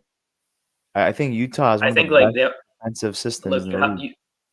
I think what I mean. They haven't played a game together, but Valimaki and Sean Dursey, if they roll with those guys again, is a perfect second pairing, right? Like Sean Dursey is really good, and now you add your number one defenseman. John Marino is a top four. Ian Cole on your third pairing, like they have depth and skill now on their decor. Like Yeah, kudos to them. yeah, I think they're really aggressive because they really want to make their inaugural fans think like, oh my god, this new team in Utah, um, is going to create excitement, and they want people to actually want to go to the games and think that the team has a chance to win. So that's why I think they're being really aggressive this off season. very sad that they didn't get this much excitement when they were the Arizona Coyotes. I think there's been more excitement this offseason under Utah in terms of transactions and signings. It's because old ownership was paying for hotel bills. They couldn't afford free agents. It's according to Gary Bettman, of course. Calvin Dehan right here. Signed Yeah, another guy that the Sens lose out on. He the signs with Sens had Colorado. interest. Well, I think this is a common trend for both the Canadians and the Senators. They're always linked to everybody and they get nobody, or they get like the I least think it's in exciting about half the players. team. I think I wouldn't compare like with no disrespect to my Sens. I wouldn't. Obviously, Montreal could attract more free agents than the Sens could. It's hard. The Sens have always had a hard time with that, and they've had to overpay a lot of times just to Yeah, attract players to want to go play in Ottawa. And obviously, like look at how they've been run for the past 10 years. They're an absolute mess right now. not good at all, unfortunately. The Canadians, the way I view it right now, they kind of low key made a trade. So, like Alex Barry Boulet signs with the Montreal Canadiens on a 1 year deal, league minimum, and he leaves Tampa to go to Montreal. But you know who goes to Tampa? Jesse Lonen on a 1 year Nice deal. little depth swap there. Yeah, and he was always on waivers, Boulet, and I was always interested in him. And I just don't understand why the Canadians didn't just pick him up earlier. Maybe because they had too many contracts I thought on they their would. roster. Sorry? There were high expectations for him. He had like one really good year in the queue. I thought the Habs were going to try to acquire him. This maybe 2 years ago. Yeah, he was placed on waivers a couple of years ago, and I think who was it? Um, Seattle claimed him. He played a couple games there, got placed on waivers again, and then Tampa took him back, and he's been there ever since. But he got placed on waivers like a couple of times, and no one picked him up. He went straight to the AHL. He went to Syracuse, and nothing happened. So now they get him as a free agent. Okay, I mean they could have got him earlier, but do what you want, I guess. I guess it's because they had too many players on the roster, too many contracts. That would be my guess. But again, is this guy actually gonna make the Habs, or is he gonna be a top AHL player for the Laval Rocket? Who He's gonna knows? get looks. I think he's gonna get looks at the NHL level for sure. This But is you know, like, he's like I'm gonna compare him to Laval Rockets of old and Habs of old. I would say he's like a Charles Ludon. You think he could take the next level and be a decent NHL player? He doesn't show that same level of consistency or skill set in the pros, but is a very productive American Hockey League player. I completely agree with that assessment. Here's another one that pisses me off. Tyler Toffoli goes to San Jose. Look, Why? Why? like Why, dude? No, this not why. guy, Why does it disappoint you? I'm like, why? Why would he go there? but it's disappointing because of where he chooses to sign. Like San Exactly. That's Jose. what I'm saying. Like Yeah. you really like this guy's like, oh, you know what? I want stability. I've been on the move these last couple of years. I've been traded like 3 times in the last like 5 years, or 4 times actually. Played with multiple Yeah. teams. Went to Canada like God knows how many times, like 3, 4 times. I just want to go somewhere where they're a contender. They're not going to trade me, and they're going to respect my contract. Well, we're going to go to San Jose, where they're going to be a bottom feeding team. They're going to eventually try to look to trade me because I have value because I'm a 30 goal scorer. And I don't think I'm going to stay in California for so long. Yeah, okay, it sounds great. I'm going to sign with them. Was it because he's guaranteed 6 mil? I'm sure. Is it because he's guaranteed to be paid that for the next 4 years, and he just knows that San Jose had the cap space to get it done? Possibly, but the chances still remain high for him to be traded in the I think next this is couple of what it is. years. I'll tell you what his thought process was like, and maybe how him and his agent had to deal with free agency. He probably had a short list of teams as saying like, okay, if this team offered me a contract, I would want to go there. Maybe probably contending teams, right? Those teams didn't offer contracts, so he's like, okay, where? Well, San Jose is offering me a 4-year deal with a pretty good salary. So he just said, I ran out of options. I have San Jose as an option. Let me go there. And he's probably thinking, okay, well, maybe if at some point they'll trade, if I play up to standards over there, I get traded to a contending team. That's how I get that kind of interest. Because I think at this point, maybe he along the lines, he's been traded to all these contenders. I'm sure he's a guy who wants to win. I think that is probably part of it, or else he just wants to live life in California on a rebuilding team. Not really much pressure. Is going to go there, be one of their best players. It could be along those lines as well. But I think, look, he probably had a short list of teams that were interested in him. I mean, that he thought would be interested in him. They weren't. So he settled for San Jose. Yeah, I agree with that too. I just why waste a couple of years in San Jose? That's just my opinion. Okay, wow, there's Macklin Celebrini now. Still not enough for me to sign with a team like San Jose. They've had a great offseason. Mike Greer's been fantastic. I really liked his moves this year. But does that really move the needle? I don't really think so. I mean, we could take a look at San Jose. Um, uh, so they had Barkley Goudreau. That was like a salary cap dump for the New York Rangers. They get Ty Delandria, Delandria,, Carl Is it Gunstrom.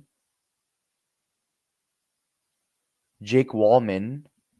Okay, so they slightly improved, and now they have Tyler Toffoli. Well, nonetheless, it's still one of the worst teams in the NHL. I would say. Exactly. Yeah, I agree. They just looking at everyone else in this team, it's not looking great. Yeah. Well, that decor is not too appetizing. You got Vlasic, Wallman, Mario Ferraro, Jan Ruda signed. That's about it. Yeah, they chose not to qualify some of their RFAs, and they let a lot of UFAs walk, like elite sniper Mike Hoffman. Uh, yeah, I'm just being sarcastic, guys. Florida lost a lot of their players today that won their Stanley Cup with them, but they've added a couple of new faces. Maybe pull up Florida's roster real quick. Yeah, give me a second. Well, they did re-sign Sam Reinhart. That's something we haven't spoke on. Yeah, that was their biggest signing. But they did lose Brandon Montour. That was a huge loss for them. Um, you know, Carter Verhaeghe needs a new contract. Sam Bennett needs a new contract. Anton Lundell needs a new Well, contract. Verhaeghe actually signed for, I believe it was 7 or 8 years.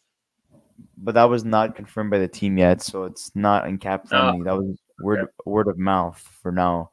But they're gonna need contract extensions. But the main priority right now is Anton Lundell.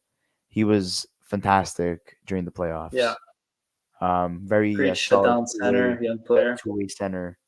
Um, so yeah, and they signed AJ Greer today. I don't know what else they've done today. At least their core is intact. Oh, they re-signed Kulikov. That was a great deal, in my opinion. 1.1 mil for the next 4 years. So he's gonna retire with Florida, most likely. We'll see. Nice. You know what I'm really happy about, with Stoller's, going to Toronto, we're gonna see the redemption arc of Spencer Knight. Yeah, He I did don't get the Stanley disagree. Cup I think ring. it's possible. He did get a Stanley Cup ring with them. Yeah, that's true. You want to take a look at the guys who haven't signed yet, that are like the top dogs for free Yeah, we could agent? do that. Um, where would I have to go here? I know Jeff Skinner is one of them. Maybe go contract type, and you could sort by unsigned. Yeah, that's actually a good suggestion. Let me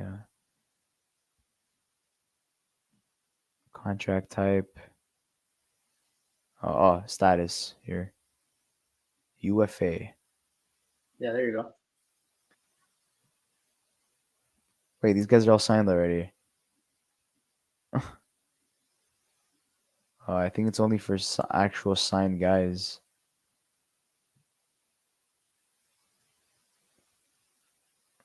Yeah, these guys all signed. TSM might have a list. Okay, so we're gonna pull Let's see. that up.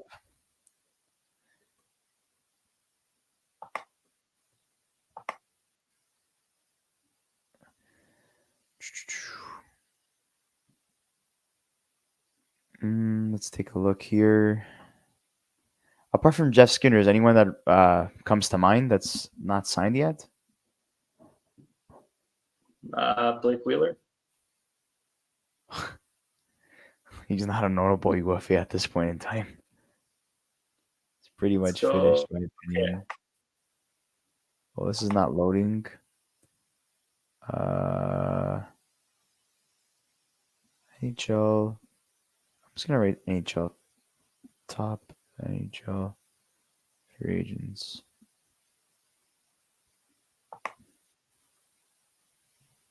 Yeah. Okay. So you could see that the top two dogs are signed by the same team. When was the last time that we saw the two best available UFA signed by the same team? Was that Minnesota signing Ryan Suter and Parise Zach and Parise? yeah, Yeah. That's a good I question. would. I would think so. Everyone in the everyone in the top 10 is signed. So our best available UFA is Jeff Jeff Skinner, Skinner. The Brusque is signed keep already with going. Vancouver. Yeah. Okay, let's take a look here. Bertuzzi signed. Okay, TJ Brody TJ hasn't Brody? signed yet. Adam Henrique, Sean No. Walker, Adam Henry? No. Tarasenko. Ooh, Vlad is still out there. yeah. Does he want to reunite with Steve Stais in the Sens? I don't think so. Uh, another interesting, I think probably the youngest and best available guy in terms of age and potential, Jack Roslovich. I think he did very, very well with the New York Rangers when he got traded there. So he's Yeah. available. Um, John Klingberg's a free agent still. he's finished. Um, yeah. Did Pat Maroon sign anywhere? Yeah, Chicago. Okay. What Thomas about Tatar. Mr. Pierre Olivier Joseph? No, he hasn't signed yet. Maybe he joins the Canadiens, but I mean, I doubt it. They have so many defensemen. I would say maybe Ottawa's a fit. Go join his brother. Yeah, Um, if they sure, I would do that and then buy out Travis Hamonic so because we if have I a would have to consistent star. conduct a list right now of top guys available, so Jeff Skinner is ahead of that list. Then you have TJ Brody, Adam Henrique, Sean Walker, Blake Wheeler, Tarasenko, Daniel Sprong, Alexander Barabanov, Tyson Barry, Ryan Jakub Suter Vrana. Yeah, Ryan Suter's there too. Max Pacioretty and hasn't signed. Tony Alex DeAngelo, Venberg, Thomas Tatar, Tyler Johnson, Jack Roslovich, Shane Joe Gostisbehere, Pavelski. Victor Olofsson. That's another guy that I'm surprised hasn't signed yet. He fills it out a lot in Buffalo, but he was once a 20 goal scorer for Buffalo. Yeah, Um, John Klimberg's finished. What do you think about Max Pacioretty and Tony DeAngelo? You think they're done? no, I think Max is going to sign somewhere. Probably he'll have to settle for a 1 year deal, but he'll sign. He's good enough to sign somewhere.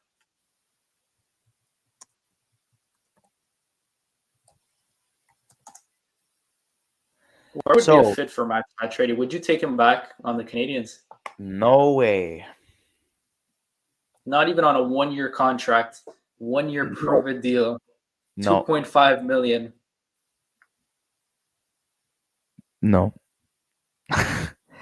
If I'm the Habs, uh, and I'm looking at this list,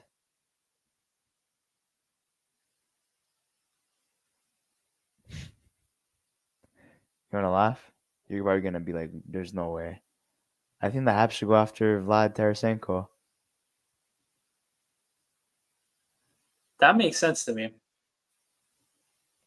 Put him in your top six, and I think Tarasenko being, a natural goal scorer, and Demidov joining the team in April, and if the Habs are in a playoff position, I think that makes sense for them. He'll be a good mentor. You just want Yeah, still you has two Stanley Cups. Like, what are you waiting for? The Habs should not add a defenseman, that's for sure. And if the Habs want to go the young route, um, they could take a chance on Jack Roslovich or maybe that's even not a bad Victor shout. Olofsson. I think Tarasenko would work. They have a good history with young. I mean, not young. I mean, Russian players. Signing Tarasenko at this point in time would be an Alexei Kovalev signing. Wow. And then if he scores 30 goals, then you'll be like, oh my god, this is Alexei Kovalev reincarnated. Well, I mean, look, he already signed with Ottawa, so he's already halfway there to fulfill Yeah, Kovalev's journey. Um, he so played with the Rangers. He played with the yeah, that's true. Rangers. He played with the Florida Panthers. Max Pacioretty. Where do I see him signing? Honestly, I wouldn't be surprised if it was to Chicago. I mean, they like signing vets there. I think they, Um, they have too many contracts now. Like, I think they don't have enough NHL spots for forwards now. yeah. You know, it'd be You funny know, if he goes to San Jose. That would be funny. the team I just, that he was supposed to be drafted by. yeah,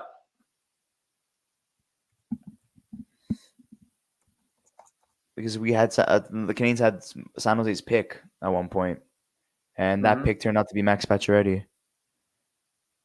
I think it was Craig River. I think that was traded to San Jose, and we got Josh Georges and the pick that would be Max Pacioretty. Um, do you see anyone on this list that does not get an NHL contract? That just like they're done. They're either retiring and going to Europe. Because I have a couple. Joe Pavelski maybe. Yeah, Maybe Ryan Suter retires as well. I could see that's happening too. Um, I think James Reimer is finished. He's going to play overseas. I think Tony DeAngelo's done. Um, who else? Blake Wheeler's done. Tony Uh, DeAngelo, I don't think is done. this guy's been bought out like two I mean, times. if Played for Eric me Gustafson got a 2-year deal, I think Tony DeAngelo could get a 2-year deal as well. with his problems and how he's declined his production. I don't think But so. I mean, like Carolina, he was not a problem enough for Carolina to take a chance on him twice, right? Yeah, you're right.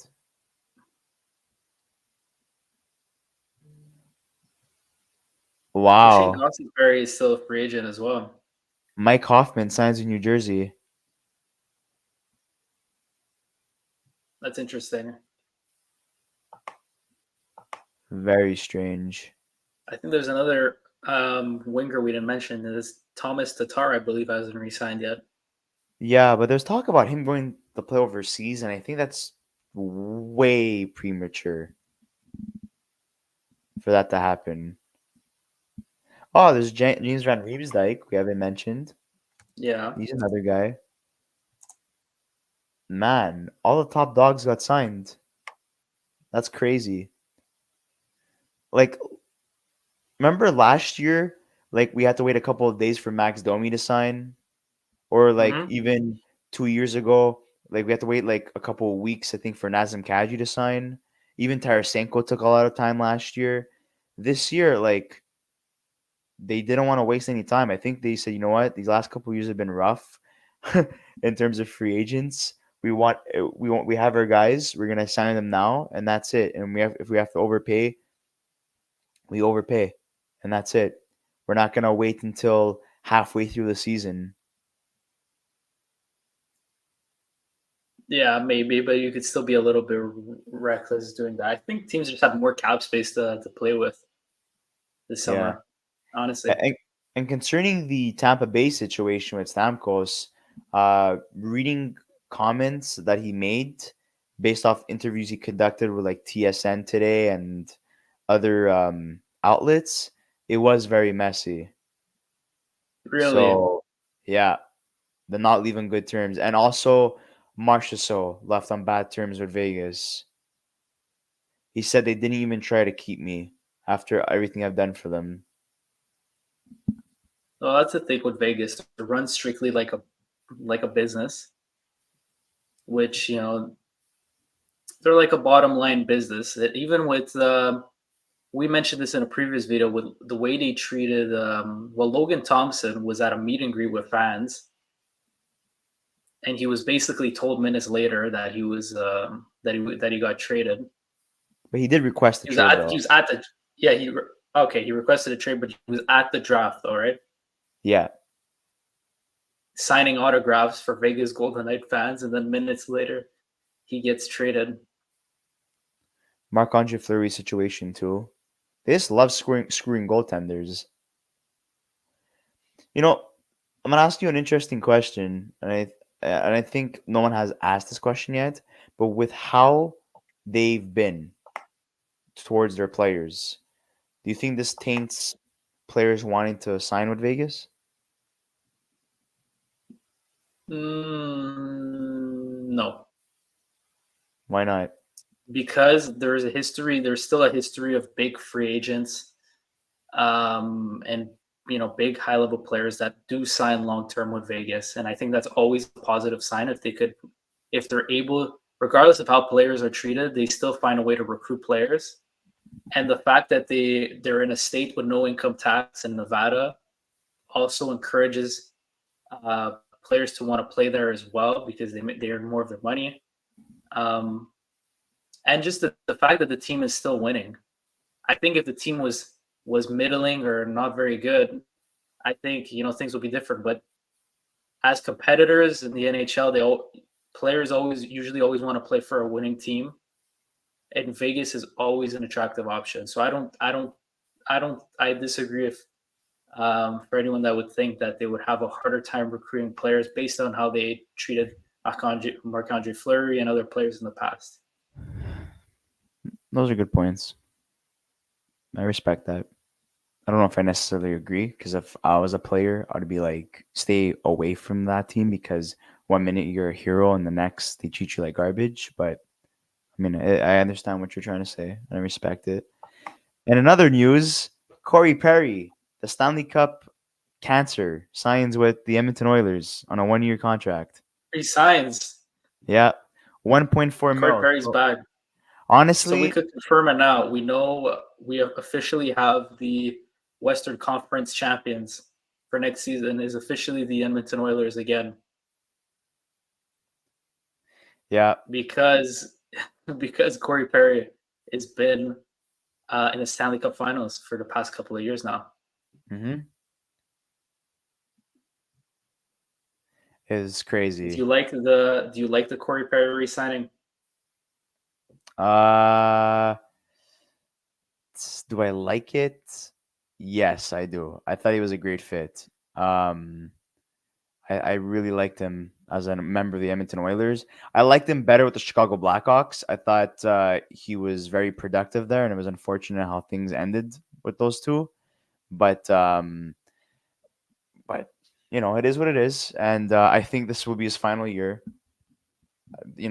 Corey Perry always finds a way to survive somehow, and I think I think this deal gets done for two reasons, based off you know his production, how he fit in with the team, but also I think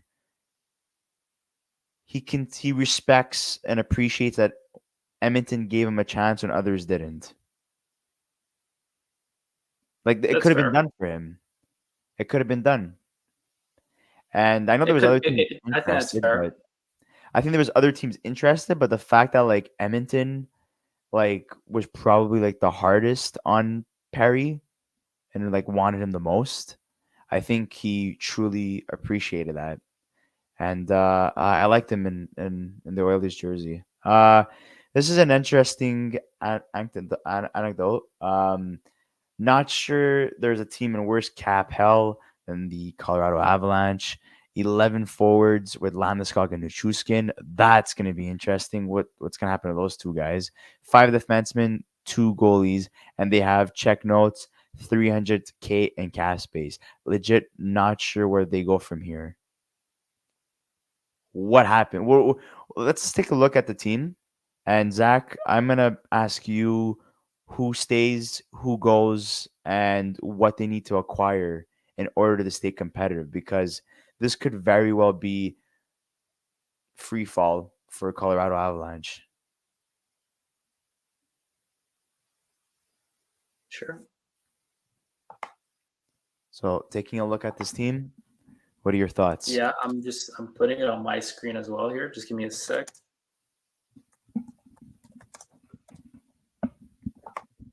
So they have 11 forwards that are signed. Obviously, they need 12 to ice an lineup. Mm. Yeah, middle staff, Colton Ross. Wow. I think I think they'll be able to find a way to make it work. Maybe they trade a defenseman, maybe Josh Manson or something. They'll shed about 4.5 in salary. Maybe they'll retain some. They have to trade Nichushkin. They have to. I'm sorry. But how do you how can they move him? Well, I he's a don't think you can fantastic move a player. player. It's I not the don't think you player can the move a problem. I mean, it's not no, the but the production. can you move a player that's in the players assistance program? Well, I don't know what's gonna happen there. I mean, what happened exactly? I know it's two consecutive playoff runs that there's trouble surrounding him, and he's been put into the program three times within the last year and a half. So Yeah, there I don't want to. was. I don't want to speculate either. But we do know, which is public knowledge, is probably I think it's a drug problem.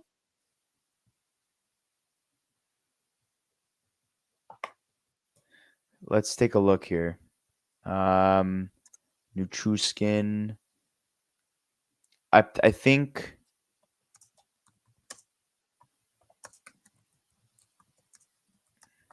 Okay, so he was placed in stage three of the NHL player assistance program, so he cannot play for the next minimum 6 months without pay.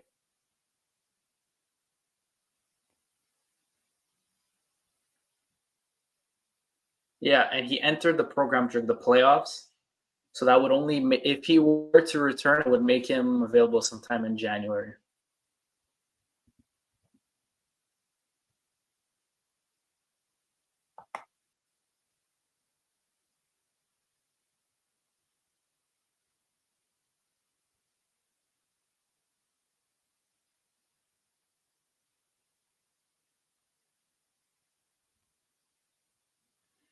Yeah.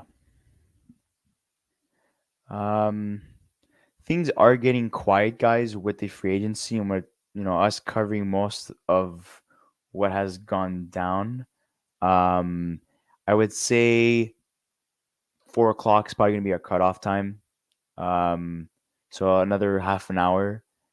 Um, if unless anything big happens, what do you say, Zach? You're cool with that? Yeah, sure. We could go. We could keep going for a little bit until maybe 4 o'clock sounds good. Yeah. See, If you guys have any questions for us to answer, feel free to put them in the comment section of this video. We like to be active with you guys, and we'll try to answer all of your concerns, and we'll start a little. We'll get a little discussion going.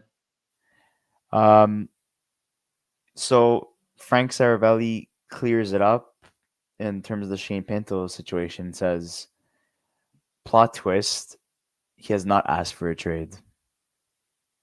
So Well, wherever look, that is positive news.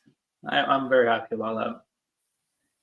and Niles Lundqvist, who was not qualified yesterday, gets a 1 year deal at 1.25 mil. So at least there's a plus for Dallas because I always like the fit there, but when he brought in Chris Tanev and other guys, there was definitely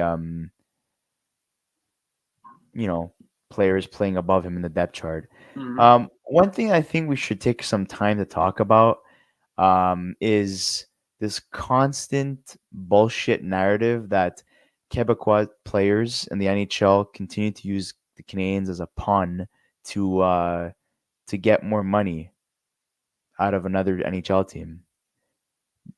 And Where does this stem from exactly? well, here Who's been accused of doing Jonathan this? Marchessault Jonathan confirmed that Marchessault? Tevia, there was a good offer from the Canes and a very good discussion, but he opted out with Nashville. Well, guess what? A couple years ago, David Perron had a very good discussion with the Canadians and had a good offer too, but he signed with St. Louis.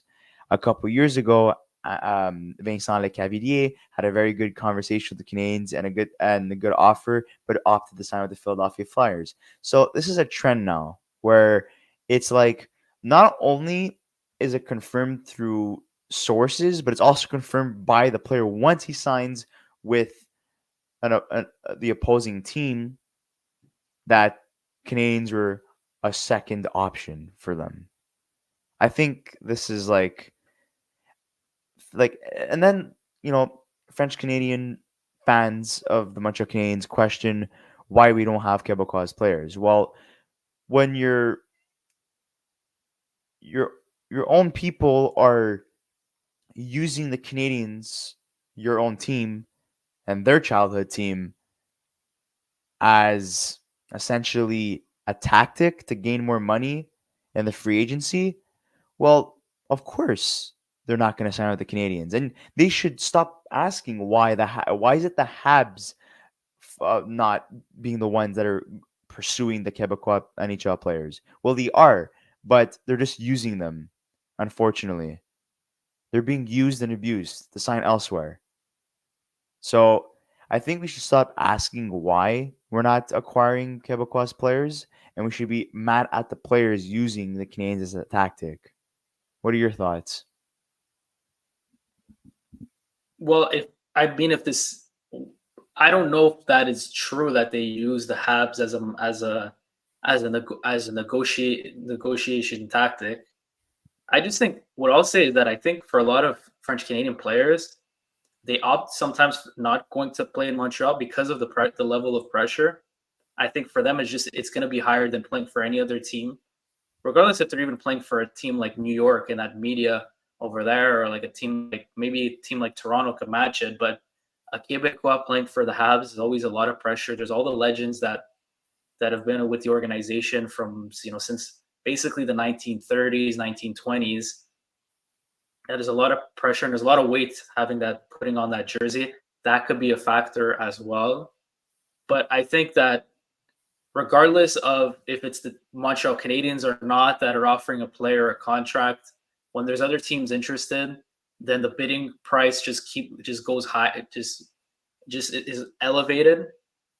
And to secure your assets, you basically have to spend a little bit more. I think that's more along the lines of that. But yeah, for a French Canadian player, even just local, just wearing that jersey for any, not even, it could be a European player, it could be an American player, just the weight of that jersey sometimes and how critical the media is and the kind of pressure around the city. I think it's attractive playing in Montreal, right? A great city, great organization, but the pressure comes with it.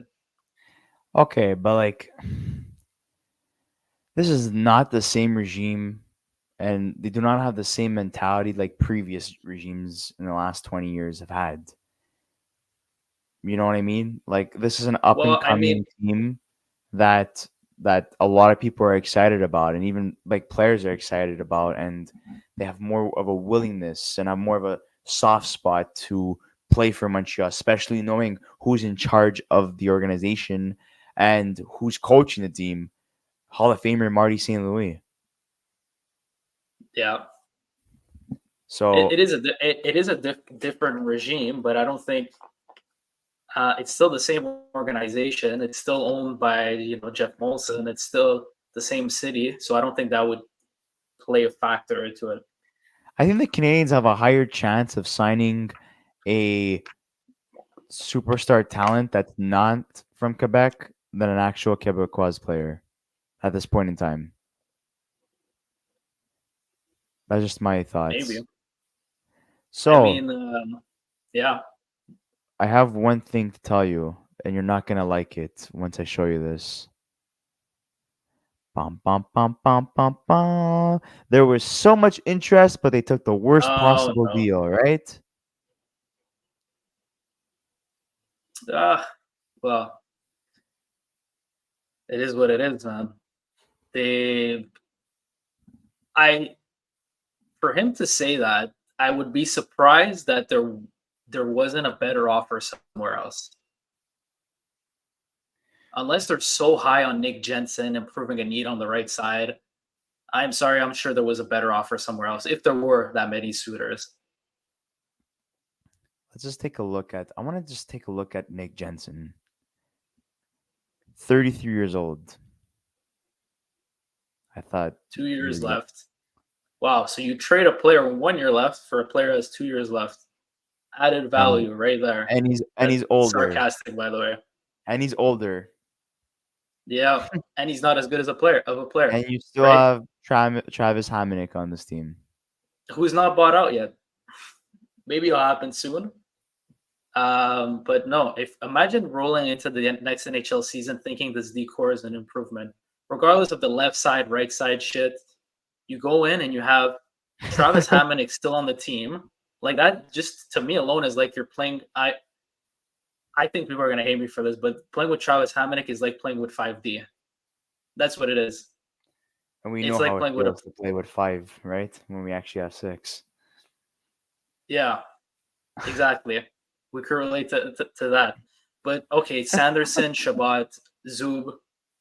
Shabbat hasn't played a full season in God knows since God knows when, and you're basically you losing Chikrin and you're getting a guy in Jensen who's half the player, and you still have Travis Hamonic on the team. This decor does not improve in my opinion unless you move. And plus, and here's the kicker: they don't trade or buy out Travis Hamonic, who has a cheap contract, but they don't qualify Eric Brandstrom, who should be the guy that actually played, who's been playing really well for 2 years as a young player.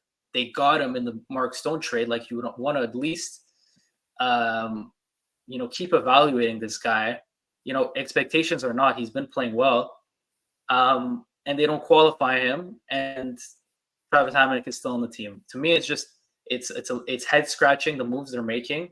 Maybe they're not done, but if we go into the next NHL season with that decor, it's not gonna be an improvement.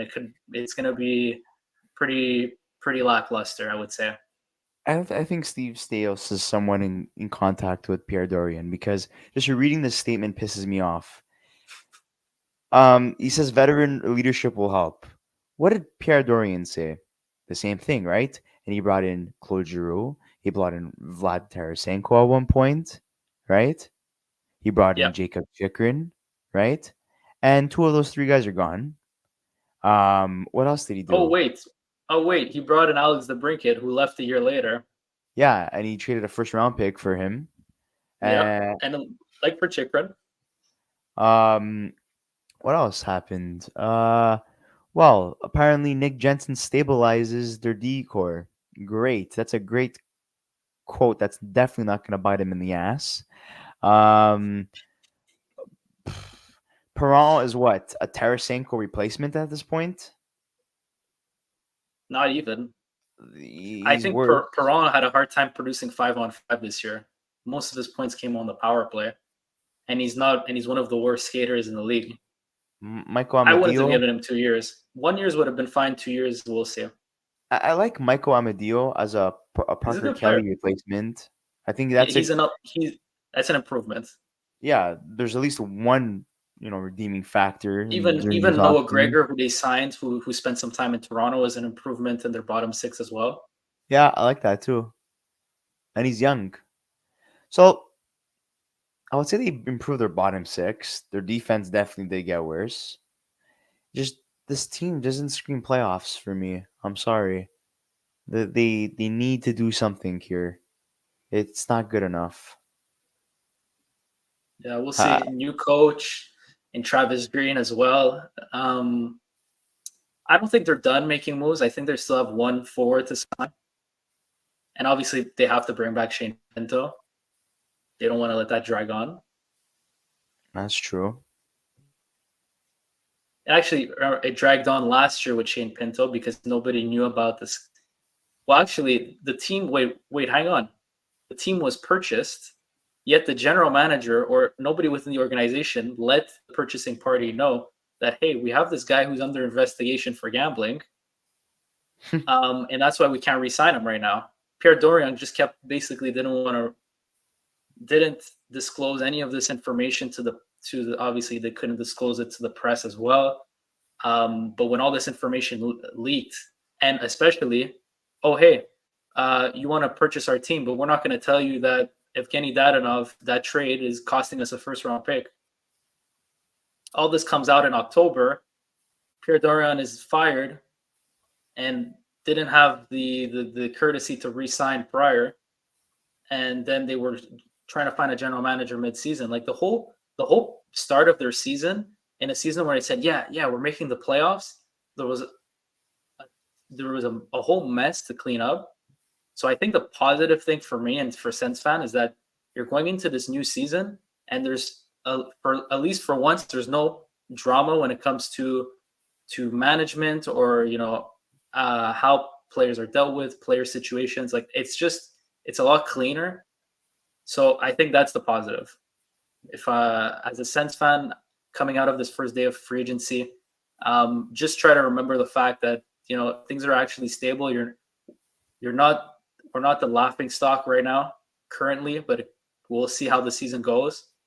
And you got Linus Olmark, who's a legit starting goaltender and an improvement on what they had last year. Yeah, those are fair points. I was gonna add something different in terms of, we spoke about two Canadian teams. We're gonna go back to another one that we spoke about uh, maybe 20 minutes ago, and that's the Edmonton Oilers. They lose Warren Fogle. We said they re-signed Corey Perry. Um, they're interested in Jeff Skinner, and apparently things are sour between Evander Kane and the Edmonton Oilers, but they have yet to ask him to if he would be interested in being traded. So I don't know what happens there. Um, what are your thoughts on that? Um, can you just show me the screen again? So who was supposed to, sorry, I lost track for a second. Who was in the trade talks? No trade talks, just the lot. I would say the biggest fish available, Jeff Skinner. He's being linked to Edmonton if he does go to Canada, and that's because Edmonton and Evander Kane have like reached a sour point in their relationship, but they have yet to ask him to waive his no movement clause. I don't see it as a fit. No, that's not true. I do see it. He's somebody who could come in and he's going to pitch in offense. Um, but but nothing more than that. He could go in and be a complimentary scorer for them. I think it could be a good fit in him. He's a shoot first guy that could play with great distributors, likely on Draisaitl or a Connor McDavid. I think it'd be a good fit for him. A shoot first kind of, still a really good sniper given his opportunities. I think Jeff Skinner could be a good fit in Edmonton. Yeah, I believe so too. This is a funny visual that I pulled up. Arvidsson, after being eliminated by the Arvidsson, Oilers 3 consecutive years, he's that's joined the other hilarious. side. Yeah. That's okay. Um, so Do we about wrap things up in a couple of minutes? 12 more minutes, Let's guys. 12 more minutes. Here we go. Finally, some big news. Oh my Yuri god. Sikorsky, 8-year contract extension, 7.6 mil only. Oh wow. Look at this, boys and girls. This is great. Okay, but let me ask you this off the bat. Do you think,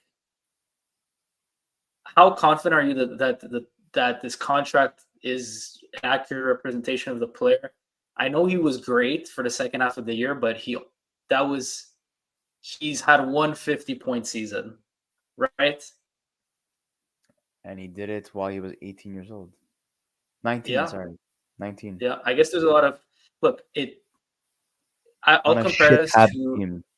yeah, I'll compare this to Jake Sanderson playing only one season with the Sens and then meriting an 8-year, 8 point something $1 million extension. It's just now it's crazy the way things work now, that just with a small sample size and the fact that you drafted this guy early and you kind of know what you're getting, teams are confident in dishing out these kind of long-term contracts so early on.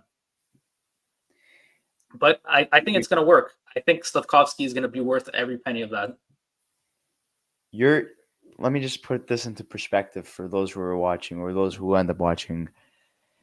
You sign a guy who went first overall 2 years ago for less than $10 million, that had 50 points at the age of 19 on a bottom feeder team. You're smiling to the bank. That's all I have to say about that. You're not paying him for what he's done. You're paying him for what he's going to accomplish moving forward. And they have Nick Suzuki under 10 mil. They have Cole Caulfield under 10 mil. And I think the next guy who does get re-signed is probably gets a contract extension is Caden Gooley. Yeah. Yeah. I like it. I think Great it's move a by the Canadian. So he's going to be making less than Cole Caulfield, right? He's making less than Caulfield and Suzuki.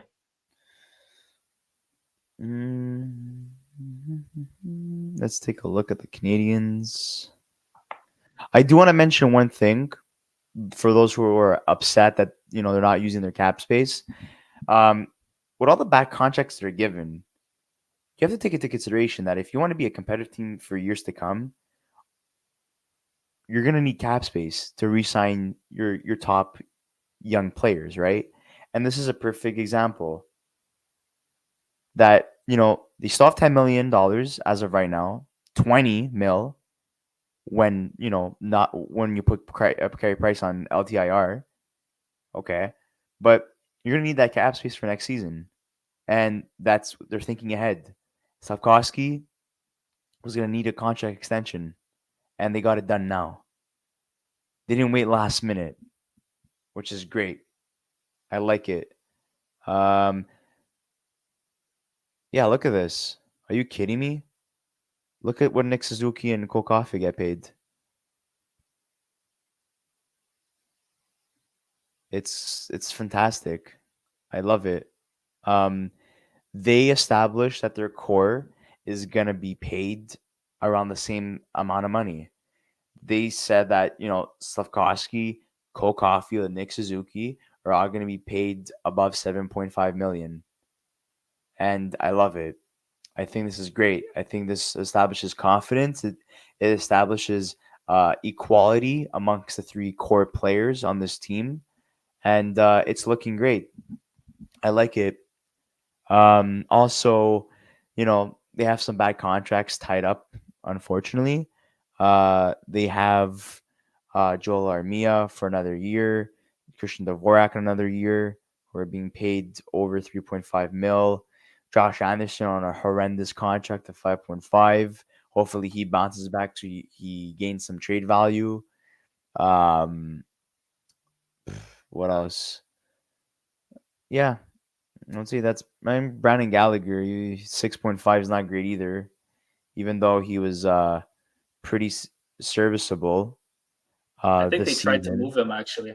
I think they tried to move him at the deadline and they couldn't. They always have the next three deadlines.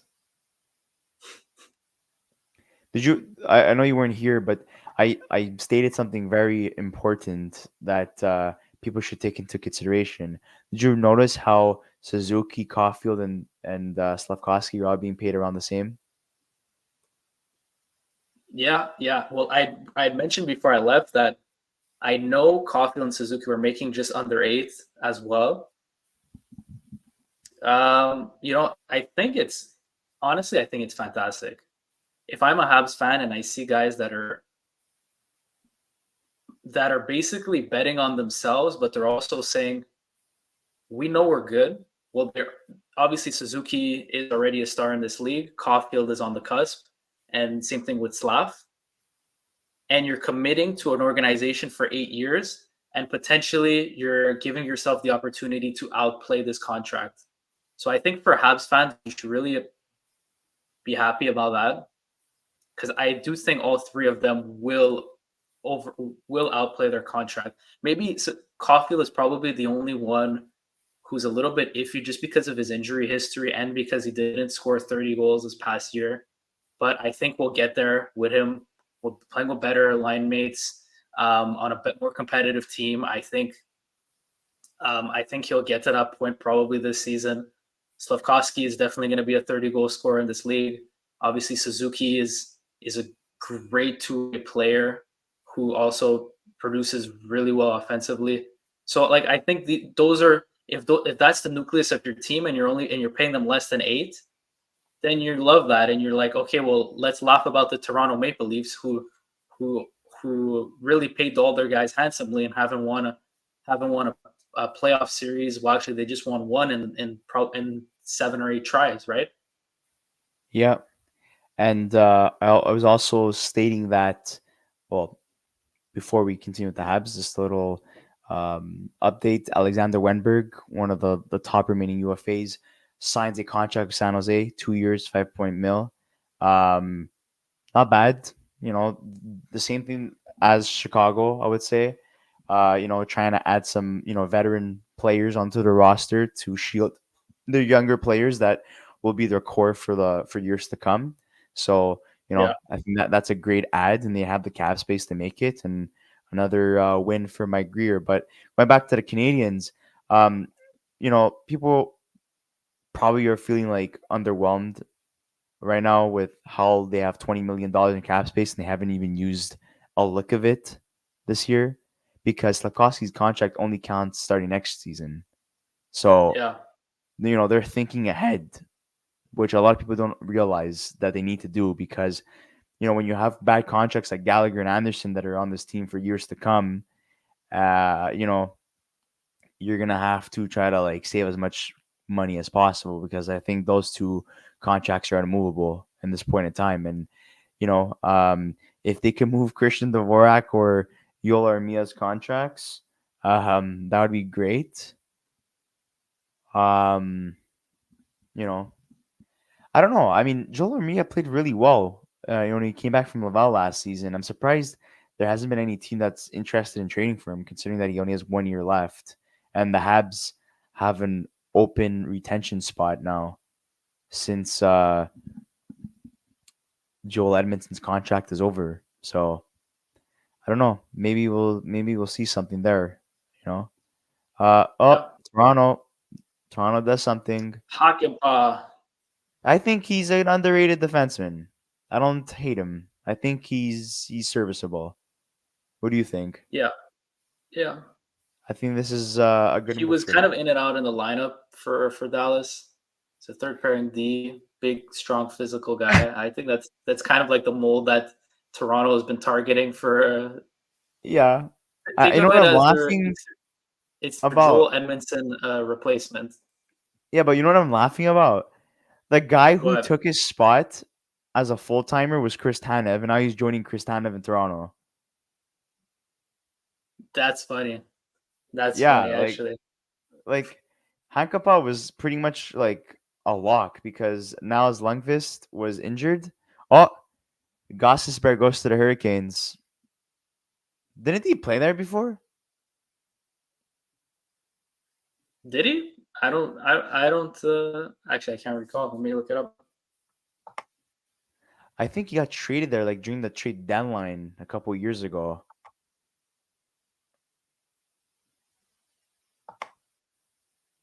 Not a bad signing for Carolina. That's very good. He had a I thought career. No, he didn't have a career, but he had 56 points this year with Detroit. Yeah, yeah. he did play with Carolina. Yes, you're right. Absolutely. 2022, 2023. He was a member of the Carolina Hurricanes, played 23 games, dealt with injury.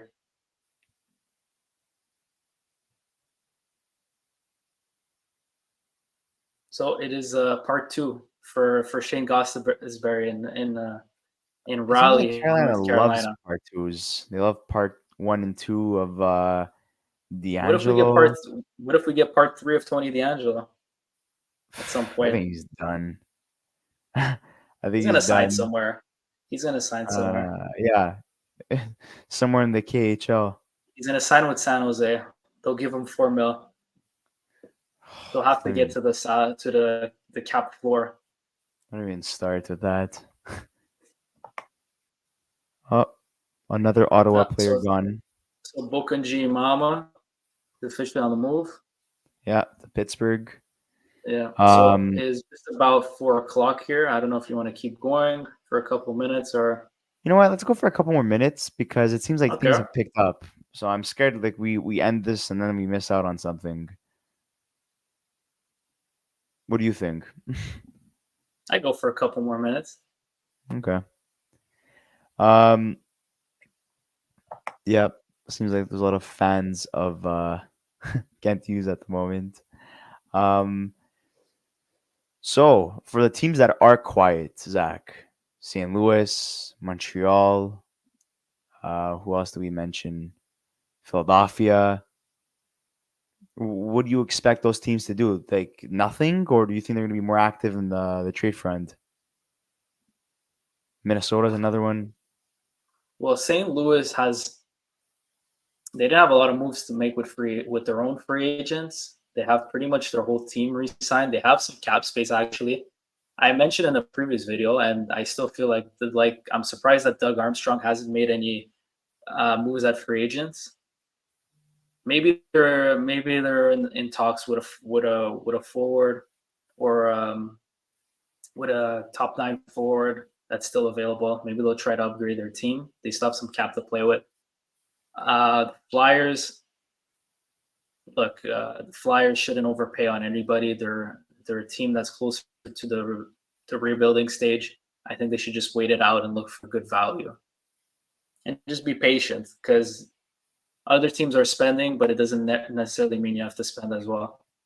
Yeah, Because, like we've been saying, a lot of the bad decisions come for teams that bite the bullets. They want a free agency.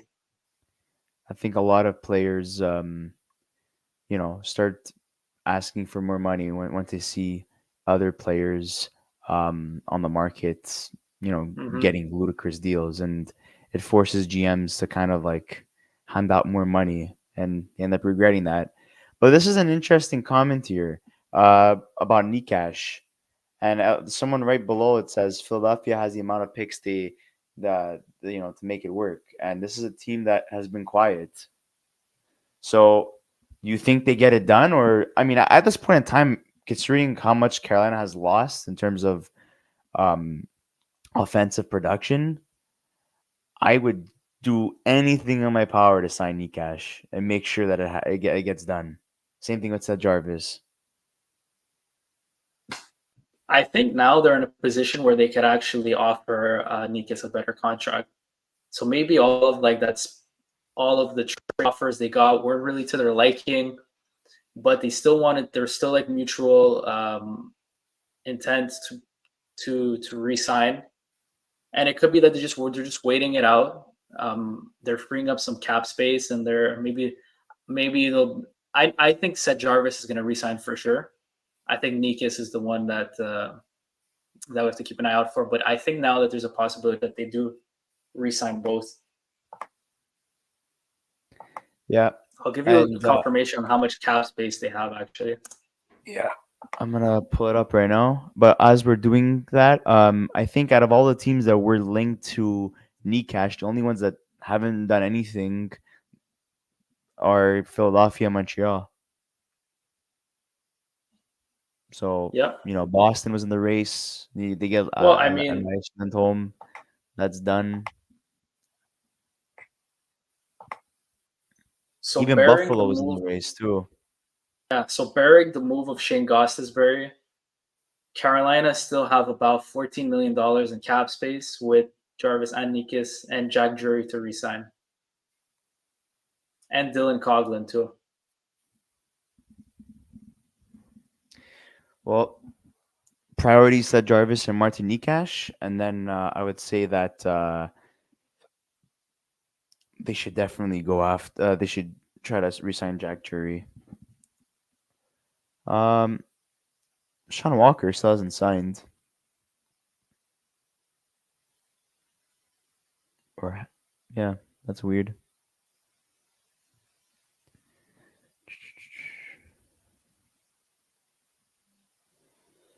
Mm, mm. You think Capo Caco moves? I think so. Where? Montreal. Really? Reunites with Jeff Gordon? Honestly, at this point, I would take him in with the Sens as well. If the ask is like a second round pick, I'd take a chance on him. Yeah. Do you think the Habs could move Armia and Dvorak, pending that they're going to be UFAs at the end of this year? Dvorak has to show that he could be healthy, so maybe they move him closer to the trade deadline if he is, in fact, healthy throughout the whole year. Armia, I think, is a guy they could move. I think they can move and maybe retain maybe 25% of his salary. She's got some values there. Like Armia is still he's still able to score goals. He's shown that when he came back from Laval, like you said, that he's still able to play a certain role. I think he's got value for sure.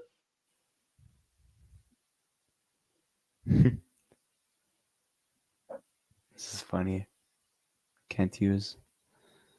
Can't. Mm. Yeah, this is another interesting name that really, really was surprisingly good in the playoffs. Matthias Janmark. I'm But it seems surprised he like hasn't got. Is he a free agent? yeah, Surprised he hasn't gone paid yet. maybe he's mulling over the Maybe he's gonna offers. resign with Edmonton. If it ain't broke, don't Don't try to fix it. fix it. That's what I Yeah. say. So we could wrap it up by that. Yeah, that's a good Yeah. wrap up time. But guys, we want to say thank you so much for a 2024 edition of the NHL Free Agent Frenzy.